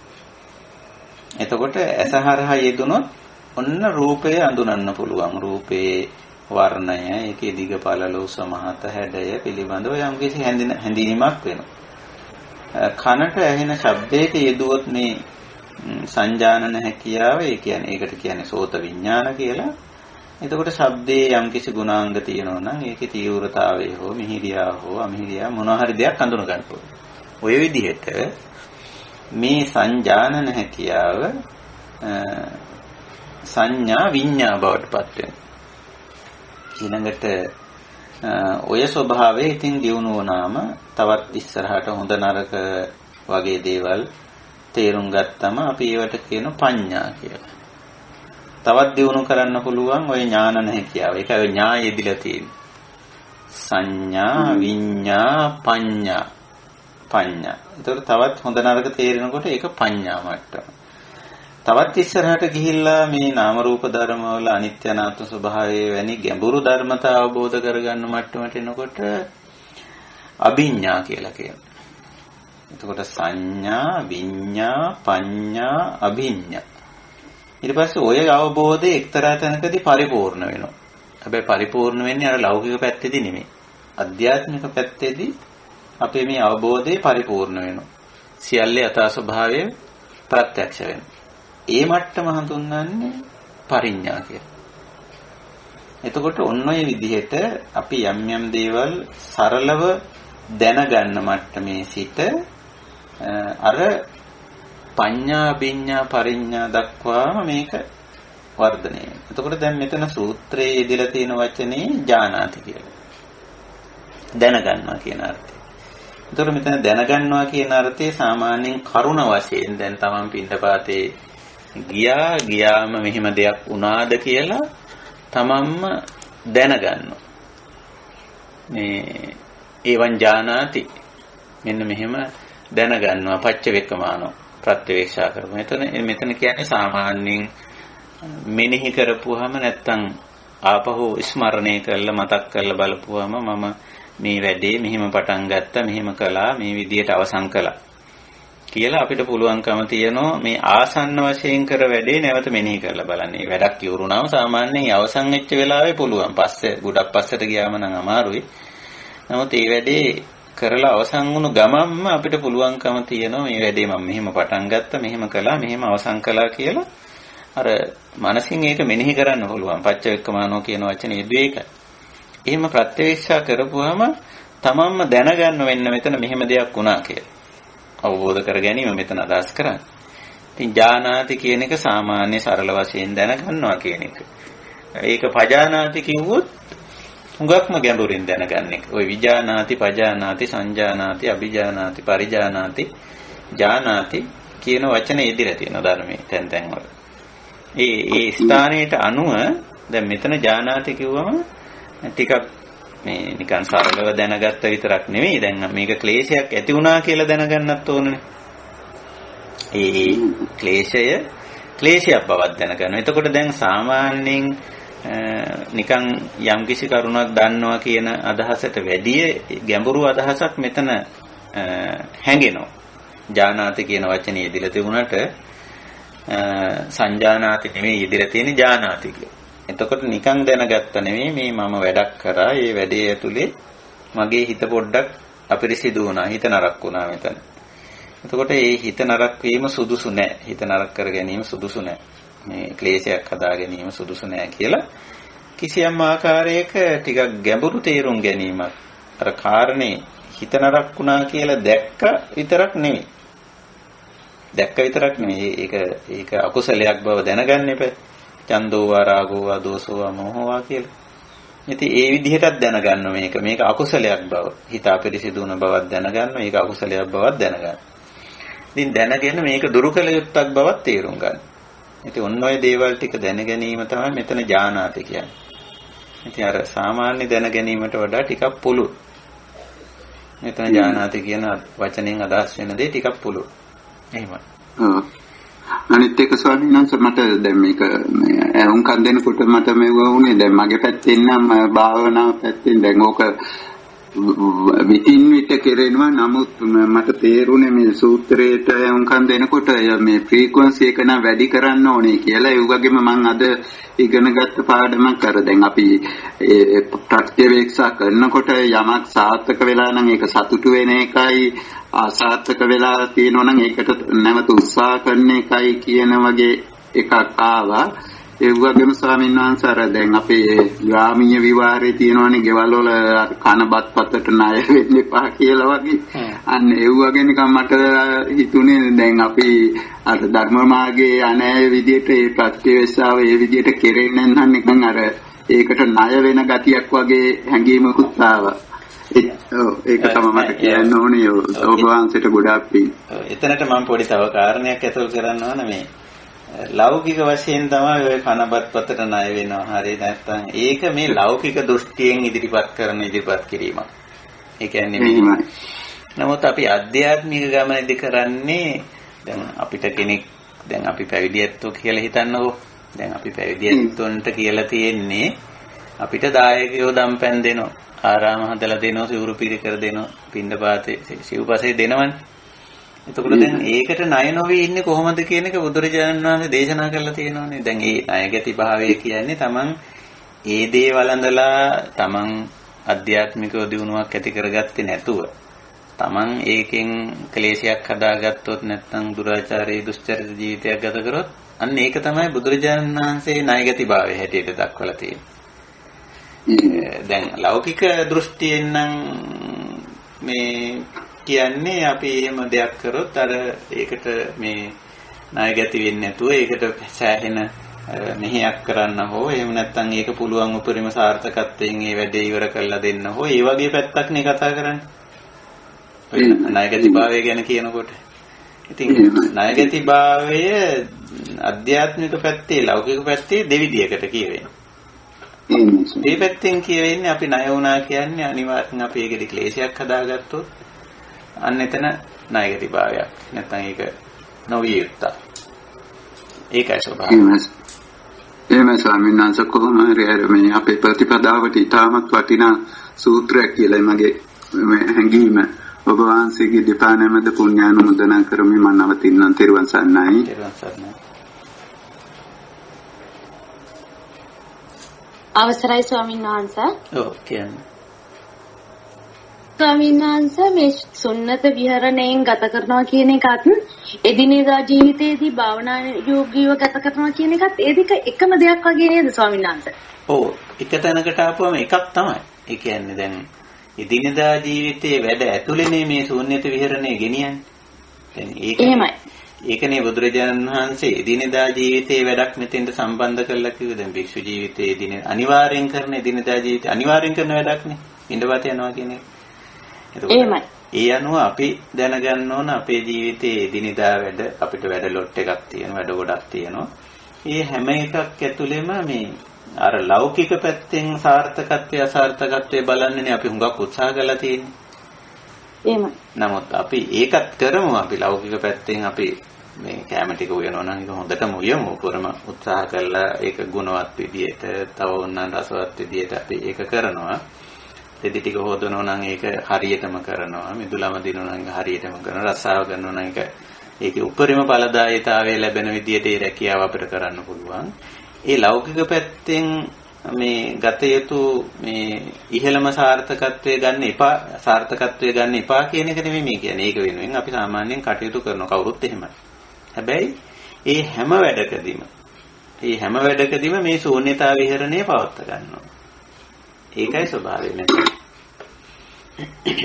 ඒකයි. වැටුණා ස්වාමීන් වහන්සේ තෙරුවන් සරණයි.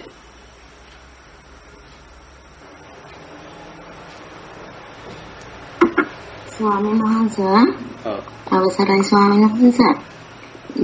දැන් ස්වාමීන් වහන්සේ අපි සමහර වෙලාවට මේ සමාජයත් එක්ක ගත කරනකොට උගක් දුරට වෙන් වෙලා තමයි ඉන්නේ. නමුත් සමහර දේවල් වලදී මේ ධර්ම මාර්ගයේ යන අයත් එක්ක වුණත් කටයුතු කරද්දී අපි ප්‍රත්‍යවේක්ෂ කරනකොට ඒවා වලින් හරි කලකිරීම තත්ත්වයකටපත් වෙනවා ස්වාමීන් වහන්සේ. එතකොට ඒ වෙලාවට කොහොමද ස්වාමීන් වහන්සේ අපි කටයුතු කරන ඒවා ධර්මතා මේ අපිට කරන්න දෙයක් නෑ. අපේ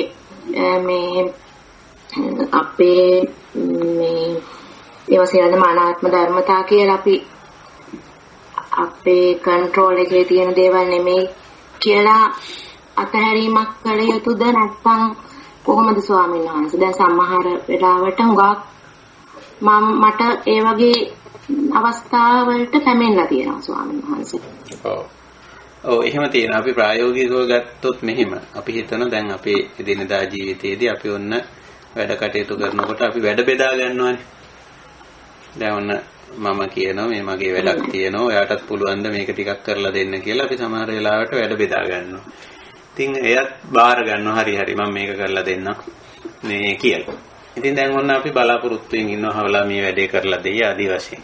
ටික දවසක් ගිහිල්ලා කියනවා අනේ මේ සමා වෙන්න මට මේ වැඩේ කරගන්න විදියක් නැහැ. ඔයාට මේක කරලා දෙන්න විදියක් නැහැ. සෝරි කියලා. ඉතින් එයා ඒකෙන් සමහර වෙලාවට අයින් වෙලා යනවා. දැන් එතකොට මේ වගේ අවස්ථාවක් ගත්තොත් ඔන්න දැන් අපි මේ සරල උදාහරණයක් කියන්නේ. එතකොට අපි මේ යම්කිසි වැඩක නිරත වෙලා ඉන්නවා. ඉතින් අපි වැඩේ බෙදාගත්තා. බෙදාගත්ත නමුත් අනිත් එක්කෙනාට කිසියම් හේතුවක් නිසා යාගේ ඇත්ත වශයෙන්ම යාගේ ජීවිතේ මොන හරි ගැටලුවක් ප්‍රායෝගික ගැටලුවක් නිසා වෙන්න පුළුවන්.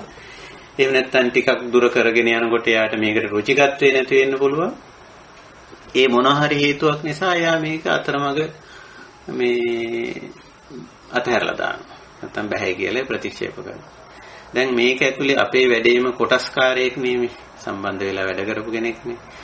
එතකොට දැන් අපිට මේක ගැන පොඩි නිකන් අපි කවකට කියන්නේ කලකිරීමක් ඇති වුණා කියලා. බලන්නකො මේ මාසය මේක කරලා දෙන්නම් කියලා බාරගෙන මෙච්චර කාලයක් ගත කරලා පස්සේ බෑයි කියනවා. ඉතින් අපි ඔන්න ඔය වගේ දේවල් හිතලා අපිරිසිදු කරගන්නවා. අර චන්දෝ ආරාගෝ දෝසෝ පටිගං වාපචේතසා කියලා බුදුරජාණන් වහන්සේ පෙන්වන්නේ ඒක. ඉතින් එතෙන්දී අපි අර ඔබතුමීම වචනේ කිව්ව හරියටම මේ out of control කියන්නේ අනත්තා කියන එක. දැන් අපිට අපේ පාලනයෙන් තොරයි හැමදේම. සමහර විට ඔයදී අපිට වෙන්නත් පුළුවන්. අපි හරි ආසාවෙන් පටන් ගත්ත වැඩක් මෙන්න මගක් යනකොට අපිටම නිකන් බෑ ඕනේ නැහැ කියලා හිතෙන්න පුළුවන්. ඒ අත්දැකීම අපි අනිත් එක්කෙනාටත් දාලා බලන්න ඕනේ. එයාට සමහර විට මේක වෙන්න පුළුවන්. ඉතින් සමහර විට ඕකේ අනිත් පැත්ත වෙන්නත් පුළුවන්. අපි හිතනටත් වැඩිය හොඳට මේ වැඩේ මේ සහභාගීත්වය ඒ වැඩේ සාර්ථකව කරලා දෙන්නත් පුළුවන්. අපි හිතුවේ නෑ මේක වෙයි කියලා. ඒ විදිහට සාර්ථකව කරයි කියලා. ඒකත් වෙන්න පුළුවන්. ඒතර ඔය දෙකම වෙන්න පුළුවන්. ඉතින් ඒ හැමතැනදම අපි ශුන්‍යතා විහරණය කියන වචනේ බුදුරජාණන් වහන්සේ මෙතෙන්දි ගත්තේ ශුන්‍යතා කියන්නේ මේකයි. අනත්තා කියන්නේ. අපි පාලනයෙන් තොරයි. අපි මේ කාර්යවල යෙදෙනවා. ලෝක සම්මතයේ හැටියට අපි කළ යුතු දේවල් කරනවා. නැතුව නෙමෙයි. මේ හැම දෙයකම යෙදිලා ඉන්නවා. ඒව කරනවා. නමුත් ඒවා අපිට ඕන හැටියට අපි කැමති විදිහටම අපි කැමති ඉලක්කයටම කැමති වෙලාවටම කැමති දිනේටම ඒවා ඒ විදිහටම කෙරෙන්නේ. ඉතින් ඒක නිසා අපිට පුළුවන්කම තියෙනවා ඒ ශූන්‍යතා විහරණයෙන් ගත කරනවා කියන්නේ ඒකයි. වැඩේ අර ලෞකික වශයෙන් අලාභ වෙන්න පුළුවන්, ලාභ වෙන්න පුළුවන්, පාඩු වෙන්න පුළුවන්, වාසි වෙන්න පුළුවන්. ඒක වෙනම එකක්. අපි ලෞකිකත්වයේ ඇතුලේ අපි අවංකවම සාර්ථකත්වයේ සඳහා වැඩ කරනවා. ඒක නැත්තම් ඒක අපි වංචනික වෙනවනේ. එහෙම වංචනික වෙන්නේ නැහැ. අපි කොයි වැඩෙත් උපරිම සාර්ථකත්වයේ වෙනුවෙන් අපි කැප වෙනවා. කැප වෙලා වැඩ කරනවා. නමුත් අපි ගැඹුරින් ධර්මයේ මත පය තියාගෙන ඉන්නවා මේ සාර්ථකත්වයේ වෙනුවෙන් අපි පෞද්ගලිකව හෝ සාමූහිකව එකතු වෙලා කරන වැඩ අනාත්මයි කියලා. අපිට ඕන හැටියටම අපි කැමති විදිහටම අපි කැමති වෙන ආකාරයටම ඒවා ඒ ආකාරයෙන්ම කරන්න පුළුවන් වෙන්නේ නැහැ කියලා. ඉතින් එතකොට ඔය කලකිරීම කියන එක අපිට දුරු කරගන්න. ඇත්තටම මේක තමයි අර පහතබ්බන් කියලා මෙතන දේශනාවේදී බුදු පියාණන් වහන්සේ අපිට කියන්නේ එවැනි කිසියම් මානසිකව ඇති වෙච්ච කිසියම් ආකාරයක අකුසල තත්ත්වයක් කියලා අපිට කියන්න වෙනවා. එහෙම එකක් තියෙනවා නම් ඒක වහාම දුරු කරගන්න ඕන. දුරු කරගන්නේ කොහොමද? අර අනාත්ම ලක්ෂණය මෙනෙහි කරලා. අනිත්‍ය අනාත්ම වගේ ගැඹුරු ධර්මතා අපිට උගන්වලා තියෙන අපි ඉගෙනගෙන තියෙන එකට. ඒ වෙලාවේ ඒක මෙනෙහි කරන්න ඕන. මේක තමයි ස්වභාවය. කොයි දෙයක් වෙනස් වෙනවා. අපි කැමති විදියට නැත්තම් මං කැමති විදියට මට ඕන විදියට මේක කරගෙන යන්න බෑ. නමුත් අපි අතහරින්නේ නැහැ. අපි සාමාන්‍යයෙන් ඉදිනදා ජීවිතේ වැඩක් වුණත් යහපත් වැඩනේ අපි කරන්නේ. අවශ්‍ය වැඩනේ. ලෞකික වශයෙන් අත්‍යවශ්‍ය වැඩ කරනවා. ඒක නිසා අපි ඒව අතහරින්නේ නැහැ. ආධ්‍යාත්මික වශයෙන් අනිවාර්යෙන් කළ යුතු දේවල් අපි කරනවා. ඒව අතහරින්නේ නැහැ. ඉතින් ඔය ඕනම තැනකදී ඔය ක්‍රමවේදය, ඒකේ වේගය, ඒකට අපි නිර්ණය කරගත්ත කාලය, ඔය වගේ දේවල් වල ඕනතරම් වෙනස් වීම සිද්ධ වෙන්න පුළුවන්. ඉතින් අපි එතෙන්දී ඒක අනාත්ම ලක්ෂණයෙන් බලලා අපි එතෙන්දී අපිට පුළුවන් මේ මොකක් හරි පොඩි හරි කලකිරීමක් ඇති වුණා නම් ඒක අයින් කරගන්න. මොකද අපි ලෞකික වශයෙන් 100% කියන එක ලෞකික පැත්තෙන් ගත්තම 100% කියන එක ඇත්තටම අර්ථ ශූන්‍ය වචනයක්. ඒකයි. ඉතින් අපි ඒක පැත්තෙන් දුවන්නේ නැහැ. අපි නිතරම සාර්ථක වුණු දේ ගැන සතුටු වෙලා අසාර්ථක වෙච්ච නොකරුණු දේ ධර්මානුකූලව හිතලා එහෙම නියන්නේ. දැන් ඔතන ඒකයි කියන්නේ අසාර්ථක වුණාට ඒක ගැන ක්ලේශයක් හදාගන්නේ නැහැ. හැදුනත් ඒක දුරු කරන. ඊළඟට අර සාර්ථකත්වයේ තේනේව පීතිපාමොජ්ජේන විහාතබ්බං අහෝරත්තානුසික්ඛී කුසලේසු ධම්මේසු. මේ සාර්ථක වුණා නම් අපි ඒකත් එක්ක ඉස්සරහට යනවා. නමුත් අසාර්ථක වීම කෙලෙස් හදාගන්න හේතුව නෙමෙයි. ඒක තමන්ගේ අතින් වෙන්නත් පුළුවන්. වෙන කෙනෙක්ගේ අතින් වෙන්න. සමහරවිට තමන්ගේ අතින් වෙන්න පුළුවන්. තමන් යමක් බාරගත්තා, වගකීමක් බාරගත්තා, ඒක කරගන්න බැරි වුණා. ඉතින් එතෙන්දි දුක් වෙලා හරි, පසුතැවිලා හරි එහෙම වැඩක් නැහැ. එතකොට අධ්‍යාත්මිකව අපි පාඩුවක් කරගන්නේ නිතරම. ඒක නිසා අපිට ඔතෙන්දී ওই ගැටලුව මේ ධර්ම ප්‍රතිපදාවට අනුව මේ පින්ඩපාත පාරිශුද්ධි ක්‍රමයට අනුව ඔක විසඳන්න පුළුවන්. ඒකයි ඔතෙන්දී ওই ශුන්‍යතා විහරණය කියන විශේෂ පදේ බුදුරජාණන් වහන්සේ ගත්තේ. සරියුත්හාමුදුරුවෝ පාවිච්චි කරේ මහා පුරුෂ විහරණය කියලා. බුදුරජාණන් වහන්සේ ඒකට ඊට වැඩිය ගැඹුරු අර්ථයක් දුන්නා. මේ ශූන්‍යතා විහරණය අනාත්ම දර්ශනයෙන් තමයි හැම දෙයකම යෙදිලා ඉන්නේ. හැම දෙයක්ම යෙදිලා ඉන්නවා. සාර්ථකත්වයේ වෙනුවෙන් පෙනී හිටිනව කැප වෙනවා. ඒක වෙනම දෙයක්. නමුත් අනාත්ම දර්ශනයෙන් යුක්තවයි කරන්නේ. ඒක නිසා ඒකට ශූන්‍යතා විහරණය කියලා කිව්වේ. මම හිතන්නේ පුළුවන්. එහෙමයි ස්වාමීන් වහන්සේ හොඳට විස්තර කරා. ඒ අවස්ථාවේදී ස්වාමීන් වහන්සේ සමහරවිට ලොකු පසුබෑමකුත් සිද්ධ වෙනවා ස්වාමීන් වහන්සේ. මේ වගේ එහෙම කරන්නේ නැතුව හිටියානම් හොඳයිනේ කියන එක සමහරවිට හිතෙනවා ස්වාමීන් වහන්සේ. ඔව් එහෙම හිතෙන්න පුළුවන්. එතකොට අපි අපේ දේ බලාගෙන අපිට අර ඔබ වහන්සේ කිව්වා එහෙම ඉන්න හොඳ නැහැ කියලා. එතකොට අපිට අපි කාය විවේකයෙන් මානසික විවේකයෙන් එතකොට අපිට ඉන්න පුළුවන් නේ ස්වාමීන් වහන්සේ කියලා එහෙමත් හිතෙනවා ස්වාමීන් වහන්සේ. ඔව් එහෙම ඇත්තටම එහෙම අපේ අභ්‍යන්තරයෙන් ඉන්වෝල්ව් වෙන්නේ නැතුව එහෙම ඉන්න කියලා අභ්‍යන්තරයෙන්ම අපේ අදහසකුත් එනවා, පෙළඹීමකුත් එනවා. එනවා ස්වාමීන් වහන්සේ. අපිට කලකිරීම වලටපත් වුණාම එහෙම වෙනවා ස්වාමීන් වහන්සේ. පැත්තකට වෙලා නිකන් ඉන්න හිතෙනවා. ඔව් හිතියනම් හොඳයිනේ කියලා හිතෙනවා ස්වාමීන් වහන්සේ. නමුත් මගේ නම් සිරිත දැන් මම යම් තාක් දුරකට යමක් කරගෙන ඇවිල්ලා තියෙනවානේ. දැන් 100% සක්සස් කරගන්න තමයි, සාර්ථක කරගන්න තමයි අපි ඉලක්ක තියාගෙන වැඩ කරන්නේ. එහෙම ඉලක්කෙන් වැඩ කරන්න ඕන. නමුත් දැන් යම් තාක් දුරකට යමක් ගෙනල්ලා තියෙනවානේ. එතෙන්ට දැන් එතනින් එහාට කරගන්නම ක්‍රමයක් නැත්නම් ඒ දක්වා ගෙනාපු කොටස අපි තියලා ඒ පිළිබඳව සතුටු වෙලා අර බාධා ඇති වෙච්ච ගැන කෙලෙස් හදාගන්න නැතුව ඒ දක්වා ගෙනාවු කොටස එතනින් තියන්න පුළුවන්. සමහර විට තව කෙනෙක් එතන ඉඳලා ඉස්සරහට ඒක ගෙනියන්න ඉඩ තියෙනවා. මේක හොඳයි, මේක අහවලා මෙච්චර දුරක් කරගෙන ආපු එක මම මේක කරගෙන යන්න ඕන කියලා තව කෙනෙක් ඒක කරගෙන යන්න ඉඩ තියෙනවා. ඉතින් අපිට ওই දේවල් වල 100% ඉලක්කේ තිබුණට අර අනාත්ම දර්ශනය තුල අපිට පේනවා ඒක 100% යන වෙලාවලුත් තියෙනවා, නොයන වෙලාවලුත් තියෙනවා. ඉතින් අපි කොහොමටත් පැත්තකට වෙලා ඉන්නේ නැහැ මේ ධර්ම ප්‍රතිපදාව ඇතුලේ. ඒකයි අර කිව්වේ බුදුරජාණන් වහන්සේ මම අර කලින් කියපු චාතුම සූත්‍රයේදී පැහැදිලි කරේ ඒ කාරණේ.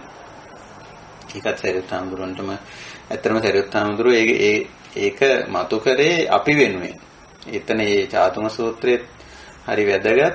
අර වික්ෂුන් වහන්සේලා කෑකෝ ගහුව නිසා බුදුරජාණන් වහන්සේ ඒගොල්ලන්ව ටික වෙලාවකට පොඩි දඬුවමක් හැටියට ඒ ආමලකී වනයෙන් එළියට යන්න කිව්වා. මේ මෙතන මාළුකාරයෝ වගේ ඇවිල්ලා කෑ ගහනවා. වහාම ආනන්ද හැඳුනට කිව්වා මේගොල්ලන්ට යන්න කියන්නේ. ඒතර මේගොල්ලෝ මගක් දුර ගිහිල්ලා මේක ගැන කතා වෙන්නේ නැති බුදුරජාණන් වහන්සේ දැන් විවේකයෙන් ඉන්නයි කැමති වෙලා තියෙන්නේ. අපි ගැන බලන්න හොයන්න අපි වෙනුවෙන් කැප වෙන්න දැන් උන්වහන්සේ කැමැත්තක් නැහැ කියන කාරණේ අර වික්ෂුන් වහන්සේලා කතා වෙලා තියෙනවා. එතකොට සරියුත් හාමුදුරුවෝ ඉදිරිපත් කරා. බුදුරජාණන් වහන්සේ ඇහුවා මම ඕගොල්ලන්ව මෙතනින් එලවලා දැම්මම මොකද හිතුනේ?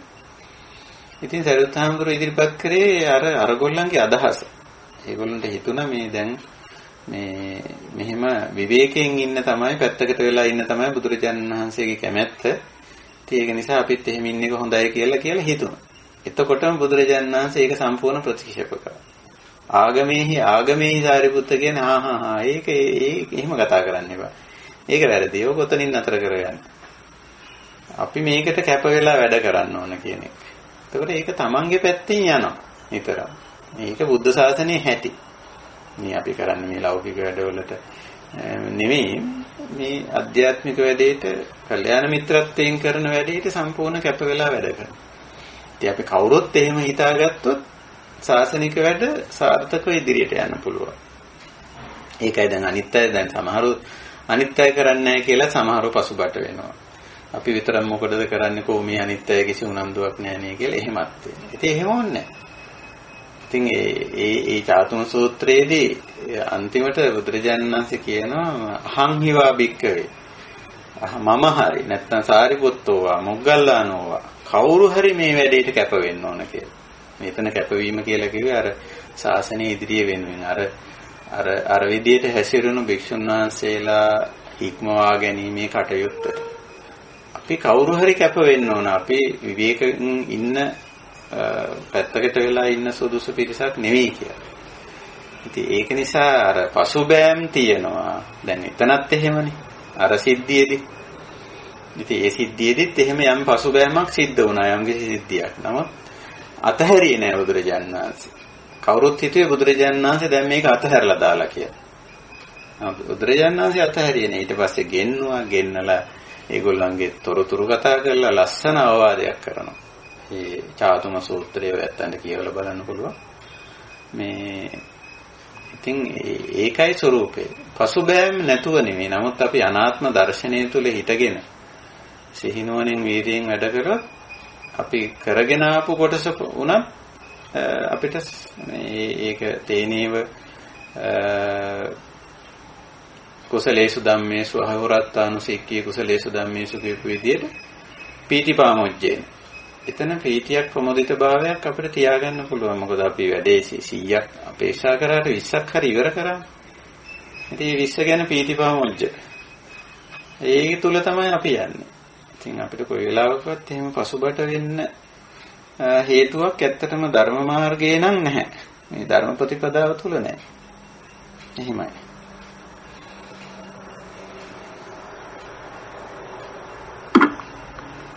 මොහොතින් ස්වාමීන් වහන්සේ වහන්සේට නමස්කාර කරන්නේ.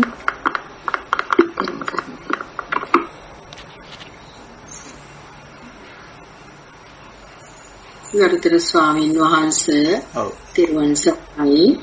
ස්වාමීන් වහන්සේ චාමකගේ අදහසට මම පොඩි වචන කීපයක් කතා කරන්න කැමතියි. එතුමිය ස්වාමීන් වහන්සේ ඔබ වහන්සේත් එක්ක බොහෝම ගෞරවයෙන් සම්බන්ධ වෙලා ඇත්තටම අවුරුද්දකට ආසන්න කාලයක් මේ වැඩසටහන බෞද්ධ බුදුදහම තව දුරටත් පවත්වාගෙන යාමට අපිව මේ තැනට ගෙනල්ලා අපෙන් තව මතු පරපුරක් බිහි කරන්න උදාර මෙහෙවරක නියැලෙන යෝගී අක්කා කෙනෙක් විදියට මම දකිනවා හැමතිස්සෙම.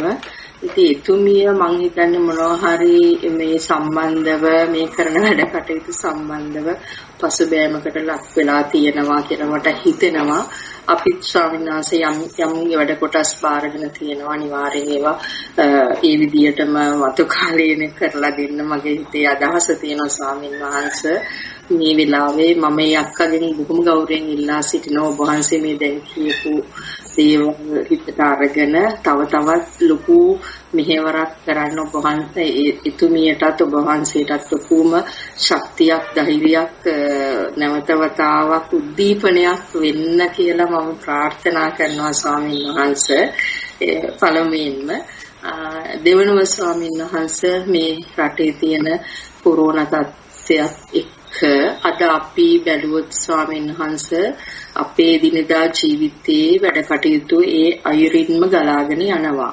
ඒවා වෙනසක් මුලදී පළවෙනි කොරෝනා රැල්ලෙන් මෙහෙමයි කියලා නැවතුණා. නමුත් දැන් අපි කොයි විදියට හරි ස්වාමීන් වහන්සේ අනුගත වේගෙන එනවා.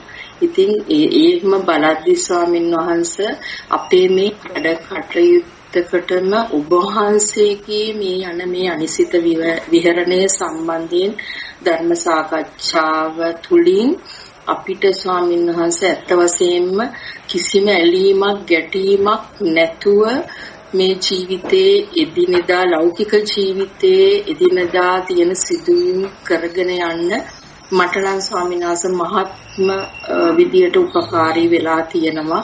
මම හිතනවා අනිත් අයටත් ඒගොල්ලන්ගේ තියෙන ලෞකික ජීවිතයේ අවස්ථානුකූලව එහෙම වෙන්න ඇති කියලා ස්වාමීන් වහන්සේ මේ ඒක නිසා ස්වාමීන් වහන්සේ මට කියන්න තියෙන්නේ මම මේ දවස්වල ගොඩාක් සනස ඇත්තටම වෙනදා මේ ධර්ම සාකච්ඡාව තුළ අපි හිටියේ නැත්නම් මේ අවබෝධය ඔබ වහන්සේගේ පිට ලැබුණේ නැත්නම් මම හිතන්නේ මීටත් වැඩිය අපි කලකිරීම පසුබෑම් වලට ලක් වෙලා අපේ ජීවිතේ ලොකු අකුසල් හදා ගන්නවා මේ තියෙන වාතාවරණය තුළ ඔබ වහන්සේට ප්‍රමුඛ කොට මම චාම්මක් ඇතුළු අනිත් යෝගී අක්කලා අයියලාට හැම දිනාටම පින් දෙනවා ස්වාමීන් වහන්සේ. අපේ පෙර වාසනාවක් කියලා මම නිතරම හිතනවා. මේ වගේ උද්වේගකර අවස්ථාවක අපිට මේ වගේ අවස්ථාවක් ලබා දුන්නට ඒ හැම දිනාටම පින් අනුමෝදන් කරනවා ස්වාමීන් වහන්සේ. ඔබ වහන්සේට ඇතුළු හැම දිනාටම තෙරුවන් සරණයි. ඔව් ඇත්තරම මේ අර ඇති වෙන වටපිටාවල් අනුව අපේ ජීවිතේ අපි ඉලක්කගත වැඩ සමහර වෙලාවට ඒ විදිහටම කරන්න බැරි වෙලා තියෙන. දැන් මට වුණත් මම කොරෝනා මේ ප්‍රශ්නේ නිසා සමහර දේවල් මම එහෙම පිටින්ම සමහර වැඩසටහන් වගේ නතර කරලා දාලා තියෙනවා. දැන් පිරිස මුණ ගැහිලා කරගෙන ආපු වැඩසටහන් ඔක්කොම වගේ දැන් නතර කරලා තියෙන්නේ. ඉතින් ඒ වයිහෙන් සමහර බාරගත්ත වැඩ කටයුතු වලට පවා අපිට යන්න ඉන්න බැරි වෙලා තියෙනවා. දැන් සමහර වැඩ නතර කරලා තියෙන. ඉතින් ඕක තමයි අනාත්ම ලක්ෂණය කියලා කියන්නේ. ඉතින් ඇති වෙන තත්ත්වයන් තුල අපිට ඒව තේරුම් ගනිමින් කටයුතු කරන්න සිද්ධ වෙනවා. දැන් ඔබතුමී කිව්වා වගේ දැන් අපි මේක අවබෝධ කරගෙන ඉන්න නිසා ඇත්තටම එන කවර තත්වයකට වුණත් මුහුණ දීගෙන වැඩ කිරීමේ හැකියාව මම හිතනවා අපි හැමෝටම තියෙනවා. ඒක තියෙන්න ඕනේ ඒක. ඉතින් එහෙම තියෙන ඒක තමයි ධර්ම මාර්ගයේ යන ඇත්තන්ගේ ලක්ෂණය නේද? හොඳයි. අපි එහෙනම් අදට දහම් හමුව නිමා කරමු. එතකොට අද අපි ශූන්‍යතා විහරණයට අදාළව නැත්නම් අනිශ්චිත විහරණය කියලා අපි ඒක කියන්න පුළුවන්. අපේ මාතෘකාව අනුව ඒකට අදාළව අපි ගත්තේ මේ පිණ්ඩපාත පාරිශුද්ධි කියන දේශනාව. හරිම වටින වැදගත් දේශනාවක්. අපි හැම වැඩක්ම කරද්දී ලෞකික ලාභය ලෞකික අලාභය පොඩ්ඩක් පැත්තකින් තියලා ඒක අපි ලෞකික අලාභ නොවෙන්න වැඩ කටයුතු කරමු. නමුත් අපි ඊට වැඩිය මේ අධ්‍යාත්මික අලාභේ නොවෙන්න වැඩ කටයුතු කිරීම තමයි වැදගත් වෙන්නේ. ඒකට අපිට මේ වගේ බුද්ධ දේශනා අපි දැනටමත් අපි අවබෝධ කරගෙන තියෙන අපේ ධර්ම අවබෝධය මේ වගේ හුඟක් වැදගත් වෙනවා. හොඳයි එහෙමනම් අපි මේ ධර්ම කරුණොත් අපේ අනිශ්චිත විහරණයට මේ නිවුණු සැනසුණු ජීවිතය තවත් ශක්තිමත් කරගන්න අපි එකතු කරගමු. ඒ අදහසින් යුක්තව අද අපි දහම් හමුව නිමා කරනවා. අපි නැවතත් දහම් හමුවට මුණ ගැහෙනවා. හෙට නෙවෙයි අනිද්දාවේ දවසක්. අර දවසක අපි මුණ ගැහෙන්නේ. එතකොට නැවතත් අපි තවත් බුද්ධ දේශනා පිණ්ඩපාත පාරිශුද්ධ සූත්‍රයේ තව කොටසක් අපිට ඉතිරි. ඒ ටික අපි සාකච්ඡා කරන්න බලාපොරොත්තු වෙනවා. නැත්නම් ඒ සූත්‍රය අසම්පූර්ණ වෙනවා. කොටසක් ගත්ත වෙන නිසා ඒ ටිකත් අපි විමසලා බලමු. එහෙමනම් නැවත දහම් හමුවෙන් මුණ ගැහෙන අදහසින් බලාපොරොත්තුෙන් අපි අද දහම් හමුව නිමා කරනවා. වෙනදා වගේම මේ දහම් හමුවට සම්බන්ධ වුණු අපේ කල්යාණ මිත්‍ර හැම දෙනාටම මේ උතුම් ධර්ම අවබෝධය මේ ජීවිතේදීම නිර්වාණ ධර්මයේ සාක්ෂාත් කිරීම පිණිසම උපකාරී වේවා, උපනිශ්‍රේ වේවා, හේතු වාසනා වේවා කියන උතුම් අධිෂ්ඨානය ඇති කරගමු. හැම දෙනාටම තෙරුවන් සරණයි. සරණයි.